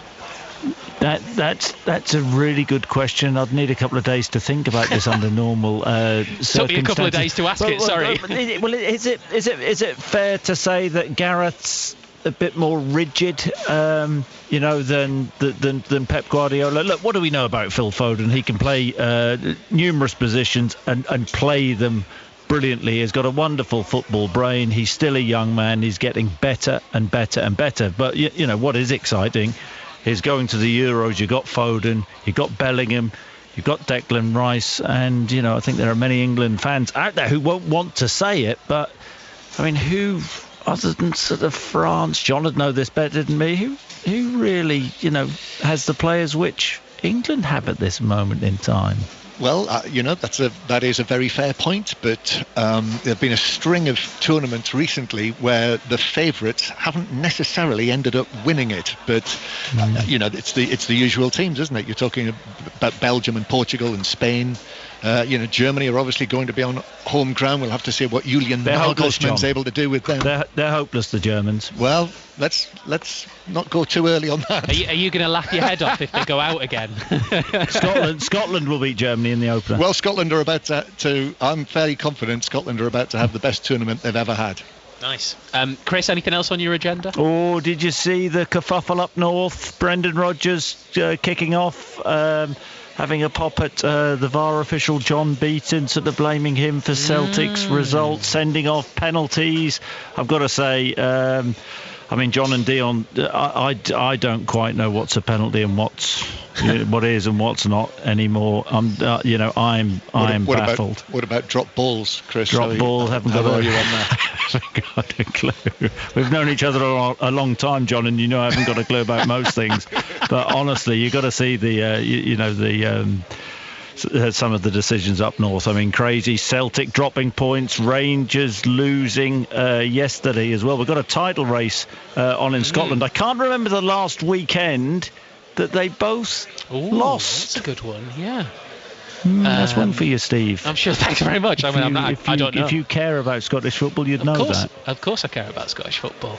08085 909 693. Thank you, Chris. Have a good show. You. Thanks, Steve. Chris Sutton, Robbie Savage, 606. Get your calls in now. 08085 909 693. The lights are beginning to dim here inside the Etihad, but wonderfully, it's still bright at 20 to 6. Fantastic. Spring football has arrived. Hopefully more live reaction on the way from the two dressing rooms here after Manchester City 3, Manchester United 1. Sam Lee, let me throw you that question on Phil Foden and England. I thought you were going to ask about when the last time the Old Firm both lost on the weekend. Phil Foden in England, it's an interesting one, because obviously you've got the whole hokey-cokey about can he play in the middle, in which position, who's playing alongside him, do they need to be more of a water carrier, because obviously Bellingham is in there, Bellingham's the attacking one there, but you almost don't need to worry about that now, because there's nobody on the left. There's an obvious candidate with Jack Grealish, obviously, unfortunately, having an up and down season. So it just makes sense put him on the left-hand side, because look, Saka will do something fantastic soon, and we'll all be saying he has to play as well. Kane has to play. So it looks like it's got to be on that left-hand side. This discussion could easily have been, Dion, about Marcus Rashford in England having scored the goal that he scored in the first half. Yeah, definitely. And that discussion will still go ahead with Marcus Rashford, because he will definitely, off the back of that goal, get a little bit of... Listen, the result won't be helping him at all, but his performance was good for 45 minutes. Marcus Rashford made a difference, so that's going to help him as an individual mentally as well. So he feels stronger for that first half performance, and yes, that will be a conversation that Mr. Southgate will have with him most definitely. Sorry, John, I thought you raised your microphone with intent. Yes, sorry, I sent you a dummy there, didn't I? You did a bit. Sorry about that. Yeah, I sensed you were about to ask me something. So no, well, maybe I should now. No, I mean, the quality of the goal is undeniable. He had two other chances which ironically were kind of probably slightly easier, but nonetheless, that Rashford conversation will continue, as Dion says. Certainly with Rashford. I think for Manchester United generally, we heard what Chris had to say there. Clearly the Manchester United fans, the thousands of them inside the ground, they want better than this. This is the ultimate goal. They don't want to be coming to Manchester City and having to put in the type of tactical, disciplined performance that they did today, and actually led in the match for nearly an hour of playing time. They want a Manchester United team that is going to go toe to toe and play the kind of football that Manchester City do. That is the ultimate end goal. That's why we're seeing everything that we're seeing off the pitch from Manchester United, and the things that are being said. I have a feeling that when we hear from Erik ten Hag, he'll say, as he's said often this season, that there were lots of things that he liked about this performance. And I think where they are, Manchester United, I think that was a pragmatic approach that they took today. It was a disciplined, pragmatic approach, and in the end, they succumbed to the pressure. Well, yeah, before the game, Dion was saying, well, you were both saying, when you were at Anfield earlier this season, everybody was expecting a big score. United dug in, and I mean, it wasn't necessarily comfortable, but Liverpool didn't have an easy afternoon either, did they? And the 0-0 was probably fair enough. So that blueprint, I think it was not necessarily praised there, but I think everybody understood why they did it. It had success. But look, even at half-time, and this is a derby. It doesn't feel like the one last season, the 6-3, the one the season before where City got 4. They run rings around them. And Old Trafford this season. And the one at this Old Trafford this season, quite a few at Old Trafford over the years, under Guardiola in particular. It doesn't quite feel like that. But again, if you look at the numbers, the shots, the touches in the box, the XG, City got more than 3 in that sense. It was as one-sided as that. And although at half-time, City fans were going in grumbling, Haaland had recently missed that City, you think, is it going to be one of those days? In reality, if you looked at it, you looked at the way City have been playing, the fact that United, they did look dangerous on the break early on, but City kind of got that under control. Probably about 20 minutes to go in the first half. The game was only really heading in one direction, and that's the way it continued right through the second half. It was clear to see as well. There was even with Marcus's incredible strike, there wasn't any panic at all from the bench, from the manager, from any of the players. I mean, I've just seen Phil Foden's first goal again in front of me. I mean, you have to watch Match of the Day for Marcus's goal and for Phil Foden's. They are both world class by two English players, I'm delighted to say. Yeah, I think as well, we've just seen Manchester United, Erik ten Hag might well make a case for whether Rashford had been fouled by Walker in the you might expect me to say this, it was never a foul, was it? You're probably right. You might expect Ten Hag to mention it, because he got booked after that, didn't he? Well, he did, but I think, again, it's a flimsy case. Yeah, and I mean, the PGMOL calls that we're allowed to sit on as well. We kind of see the threshold that the referees have for those kind of challenges. A little hand in the back, they say not a foul. A little tug like that, honestly, a little one, not a lot, but if you keep tugging the shirt, if you keep hold of him for a couple of seconds, it will be a foul. A little hand on the shoulder, that doesn't meet their threshold for a foul. Contact is not in of itself a foul, is it? And that's what that was, just contact. Yeah. It didn't seem like much at all. I mean, again, people might expect me to say that as the City correspondent, but again, when the goal went in not long afterwards from Foden, I thought, will they bring this back? I had a look at the screen, you think, there's no danger. The former Manchester United striker said the same thing, so... Yeah, unfortunately, Marcus did have 2 or 3 yards on Kyle Walker, and he was going through, and yes, there was a hand on the shoulder, but it was just contact. They were both running side by side, a little bit of contact on Marcus's right shoulder. He knew that Kyle Walker would catch him up just through his pace. He goes down, No free kick for me whatsoever. It was from a City throw-in that actually. They did that twice. They did rush a little bit. I actually thought the first half, in terms of creating chances, more because obviously the second half City were probably about 30 or 40 yards from the United goal. First half it felt like they were probably about 15-20. I think they were a bit more threatening in the first half. Obviously the goals did come in the second, but City on a couple of occasions they rushed it. They tried quick throw-ins down the line. United won it back straight away and countered, and that one with Walker and Rashford came from one of those. Guardiola, as you can imagine, was going mad on the sidelines because you just keep the ball and keep patient. Don't let the emotion of the day get to you. Obviously, he will look back now and he'll say, look, it's the emotions of the derby, I get it. But what you were saying earlier about the timing of Foden's goal, it needed to come then because City were rushing it a little bit. Yeah, but, I think they have so many good players that know the game so well. They patiently just found their way back into the game. Again, Bernardo, like you say. Yeah, just talking to his teammates and just assuring them that we're okay, don't you worry about it. Phil's just scored a worldie, we will score more, just keep doing what we do. United possibly had to change the way that they approach this game in the second half. When you're 1-0 up at half time and you come out second half, you can approach it in the same way because it's worked. When you go 1-1, then you have to find another way of approaching the game, maybe be a little bit more positive. It didn't happen and City just took control. That Haaland goal, I tell you what, we'll come back to that because Pep Guardiola is live on 5 Live with Gary Flintoff. He is indeed. Thank you, Steve, and thank you, Pep. How much did you enjoy that today? It was a good game. We played really good. We started incredible well after making a fantastic goal from Rashford. But we make a complete and well-deserved victory. Was there a particular message at half-time to your players? Keep going. Show some more composure, maybe? Yeah, you're right. In the final third, have more pulse. We are accelerate. We had time to make a pass. All the actions was so in a rush, and have to be more calm. Have players to do it. And second half, Phil with a fantastic goal because the first 10 minutes second half we failed to find the rhythm. But the goal from Phil after. We spoke about that with our people because when we play a derby, our people is unbelievable. So we had the feeling that he will score a goal, the rest will come easier. I remember thinking back a few years, you always used to say about Phil Foden, give him time, he will develop, he will become the player that we want him to be. Did we see the absolute prime version of Phil Foden today? He win games already. So always have been a fantastic player, still have to mature. For example, after the goal, the chance he missed in the first half on an Amica save, he became more nervous and more anxious. His decisions was not good, but it's normal, it's part of the age. But he has a special talent close to the box, can move and have an incredible instinct. He's more mature defensively now. And again, he helped us to win again the game.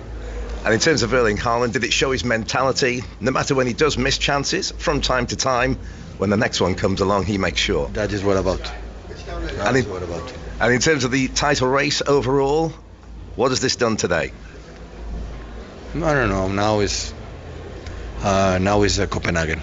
So I don't want to talk 1 second in the next fixture. It's Copenhagen because deserve the Champions League the full attention and have to have time to, because whatever happened in the next game, so many games, many parts to play. I thought you might say that. Well done today. Thank you, Pep. Pep Guardiola live on Premier League Sunday there with Gary Flintoff. We have the Athletics Sam Lee, correspondent John Murray, Dion Dublin, all with us at the Etihad Stadium on Premier League Sunday. Let's just talk, Dion, about that concept of calmness that Pep was talking about there. He said it before the game, he's saying it after the game. In fact, I'm gonna put you on pause because busy Gary Flintoff's got Erik ten Hag live. Yeah, straight from Pep Guardiola to Erik ten Hag. Erik, as always, thank you for your time. Quite a lot to get into, but let's start in that first half. Magnificent start for Manchester United and a magnificent moment for Marcus Rashford. Not only that moment, before already. It was a very good break over Garnacho, and then also Rashford was in the right position. So when Garnacho passes the ball in the first moment, there was a great chance for Marcus Rashford. But then not so long after, he had that great strike, fantastic goal, and it was just how we set it up. And it was brilliant, but also how we defended there as a team all came through.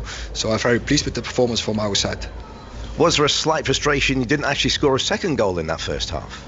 Yes, I think the opportunities were there to make more breaks, and especially over our right side to make there the runs, and we missed some opportunities there to get behind, but also to consider that Marcus Rashford, he fought to be in this game. He was injured, and I had to take him off after 70 minutes, and he couldn't go on.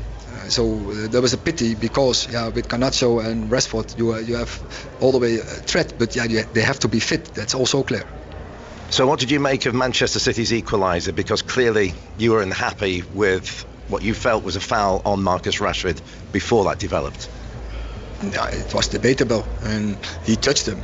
There was also to see, and then it's a defining moment in the game. And I just wonder as well, there was a sliding challenge from Ederson on Garnacho. I think he did take the ball, but was there a possible claim for the goalkeeper being out of control at that point? Similar, and defining moment, because it could have been a penalty, and in the attack after they score the 2-1, and so very debatable and defining moments in the game. You're obviously disappointed to lose the game today, but are you disappointed in the way in which your side performed this afternoon? I think already answered that question. I'm very pleased with the performance of our team. So great spirit, very determined, very energized. So that is what we need, and this team showed it already for a long time. There's one time we didn't last week against Fulham, but for a long time, every time we show this spirit, and if we keep this going, there's still a lot in this season to make. Eric, thanks very much for your time. Thank you. That's Eric Ten Hag live on Premier League Sunday with Gary Flintoff, being quite diplomatic on the decisions that he clearly wasn't happy with, because he got booked for one of them, describing them as debatable. I did see Mike Dean, former Premier League referee, earlier. I don't think he's been hired to be United's new referees assessor. If so, perhaps we'll hear from him in the next 20 minutes or so. But we'll come back to Pep Guardiola. You said, John, you thought he would come out and say that he was happy with the performance, and so he did. Yep, spirit, determined, energised. But it goes back to what Chris Sutton said when he came on. Manchester United supporters want more than that. That's not what they feel that their club and their team is all about. And but can they expect more than that when you look at the two groups of individual players who've just come up against each other? Yeah, well, that's it, isn't it? You look at the Manchester City team, we've seen them do this to most teams that come here, and even we've seen them do it to crikey, Real Madrid last season. One of the great performances that we've seen from Manchester United. They made Real Madrid look like a bang average outfit under Carlo Ancelotti. That's what they're capable of doing anywhere, Manchester City. Yeah, and I think United, and Chris is right, they are Manchester United. There has to be a way of playing, and there has to be a way of getting over hurdles like losing 3-1 to your local rivals. However, you have to take into consideration where you are as well within the football pyramid, and there's three teams that are a lot better and ruling the roost at the moment when it comes to the Premier League, City, Liverpool and Arsenal, and United aren't in that batch as yet, so you have to take that into consideration. But that's the big talk, that's the big talk, Sam, isn't it? That's what Manchester United are trying to do. That's why that we're hearing, and all of the changes that are being made off the field.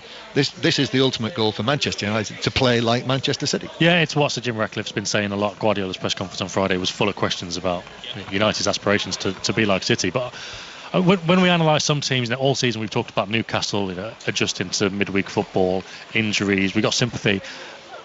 There's never any sympathy for United when they've got loads of injuries. I mean, Johnny Evans was having a hell of a game. Johnny Evans, they probably didn't really expect to have to give a proper contract in the summer when he signed, just apparently to train in pre-season. He was having a hell of a game, couldn't finish it. They brought on the young lad Camboala to come on. Like other teams in similar situations, I think we'd talk a lot more about. They got the injuries here, they got the injuries there. They've still got quality players on the pitch, United. The setup, it doesn't get the best out of them, but I think they're equipped to do it. But you'd have to say, as Ten Hag said then, if Rashford couldn't finish the game either, there are injuries as well, and there's obviously the case of the last 10 years. We've seen how things have gone. They have drifted more than drifted, massively behind City. But in fairness, in terms of the injuries as well, I think that's worth a mention because they were very much hamstrung by that as well. And I think significantly in that interview with Gary, Ten Hag drops in the fact that in the context of the week that he's had, Rashford fought to be in this game. That he wasn't, the suggestion being that he wasn't absolutely fully fit, but he, to paraphrase and read between the lines, he demanded to be involved. Do you know, Dion, there is a part of me that wonders, with all of the efforts going in at Manchester United off the pitch, whether or not the growth and improvement in every other area of Manchester United is going to happen quick enough for Erik Ten Hag to still be the manager by the time they get there. Yeah, I understand. I understand what you mean, Steve. But the big... It's not the problem. The issue is when it's right on the pitch, it's right off the pitch, and I don't think it's the other way around. I really don't. I think if you get it right on the pitch, then everything else seems to fall into place. If you've got the pieces of the jigsaw to play with first and foremost, then it's down to you to make the football club run how it should do. And when it goes right on the pitch, everything else you don't even hear about it. Sam's just furiously waving away before somebody picks up his laptop, which is code for we should let you go. No, it's not at all. I'll stay here all day, but it looks like they're going to try and do a controlled explosion on it. Well, we're only on air for another couple of minutes anyway, so let's turn it back to Manchester City having won the derby. And I was going to ask you, Sam, just before we heard from Erik Ten Hag about what Pep was saying about calmness, because Haaland is the key example. He misses that. It was a ridiculous miss. Match of the day 2 tonight, people will see. For any player, especially him, that will have been the icing on the cake for Pep, that having seen Erling Haaland miss some big chances in important games, he then gets the opportunity, a gift really, to roll one in right at the end. Yeah, I think it's important at the moment, especially because in the last few weeks, obviously he's been injured for 2 months. He lost his grandmother a couple of weeks ago. Guardiola said he's not in his best form, and unlike some of the smaller guys City have got who physically can come and train straight away and be right at their best level, like Foden, for example, Mahrez in the past, Haaland can't quite do that. But last season, because obviously he scored 52 goals, but he did miss a few as well, but he was almost smiling and laughing about it. All his teammates say, look, Guardiola always said if he'd miss one, it doesn't matter, it'd be like next one. But in the last few weeks he wasn't like that. Before the Copenhagen game that me and John were at, we talked about the body language and all that kind of stuff. Guardiola had said that Haaland's wasn't quite right, he was complaining, and that's unlike him. So this recent spell of missing chances, but also how he reacts to those chances, is a bit unlike him. So yeah, like you say, to react properly, to play his part in the second half and just to get that opportunity at the end to put it in, that is good. But again, going back to that little bit of sharpness, Anfield next weekend, you can't really afford to miss the first one. Go get your laptop, Sam. Thanks very much, lads. We can't afford to replace it. Sam Lee, the Athletics Manchester City correspondent. John, Dion, thank you both very much. Thank you. Correspondent John Murray, Dion Dublin here at the Etihad, where Manchester City have beaten Manchester United by 3-1 elsewhere, and you might want to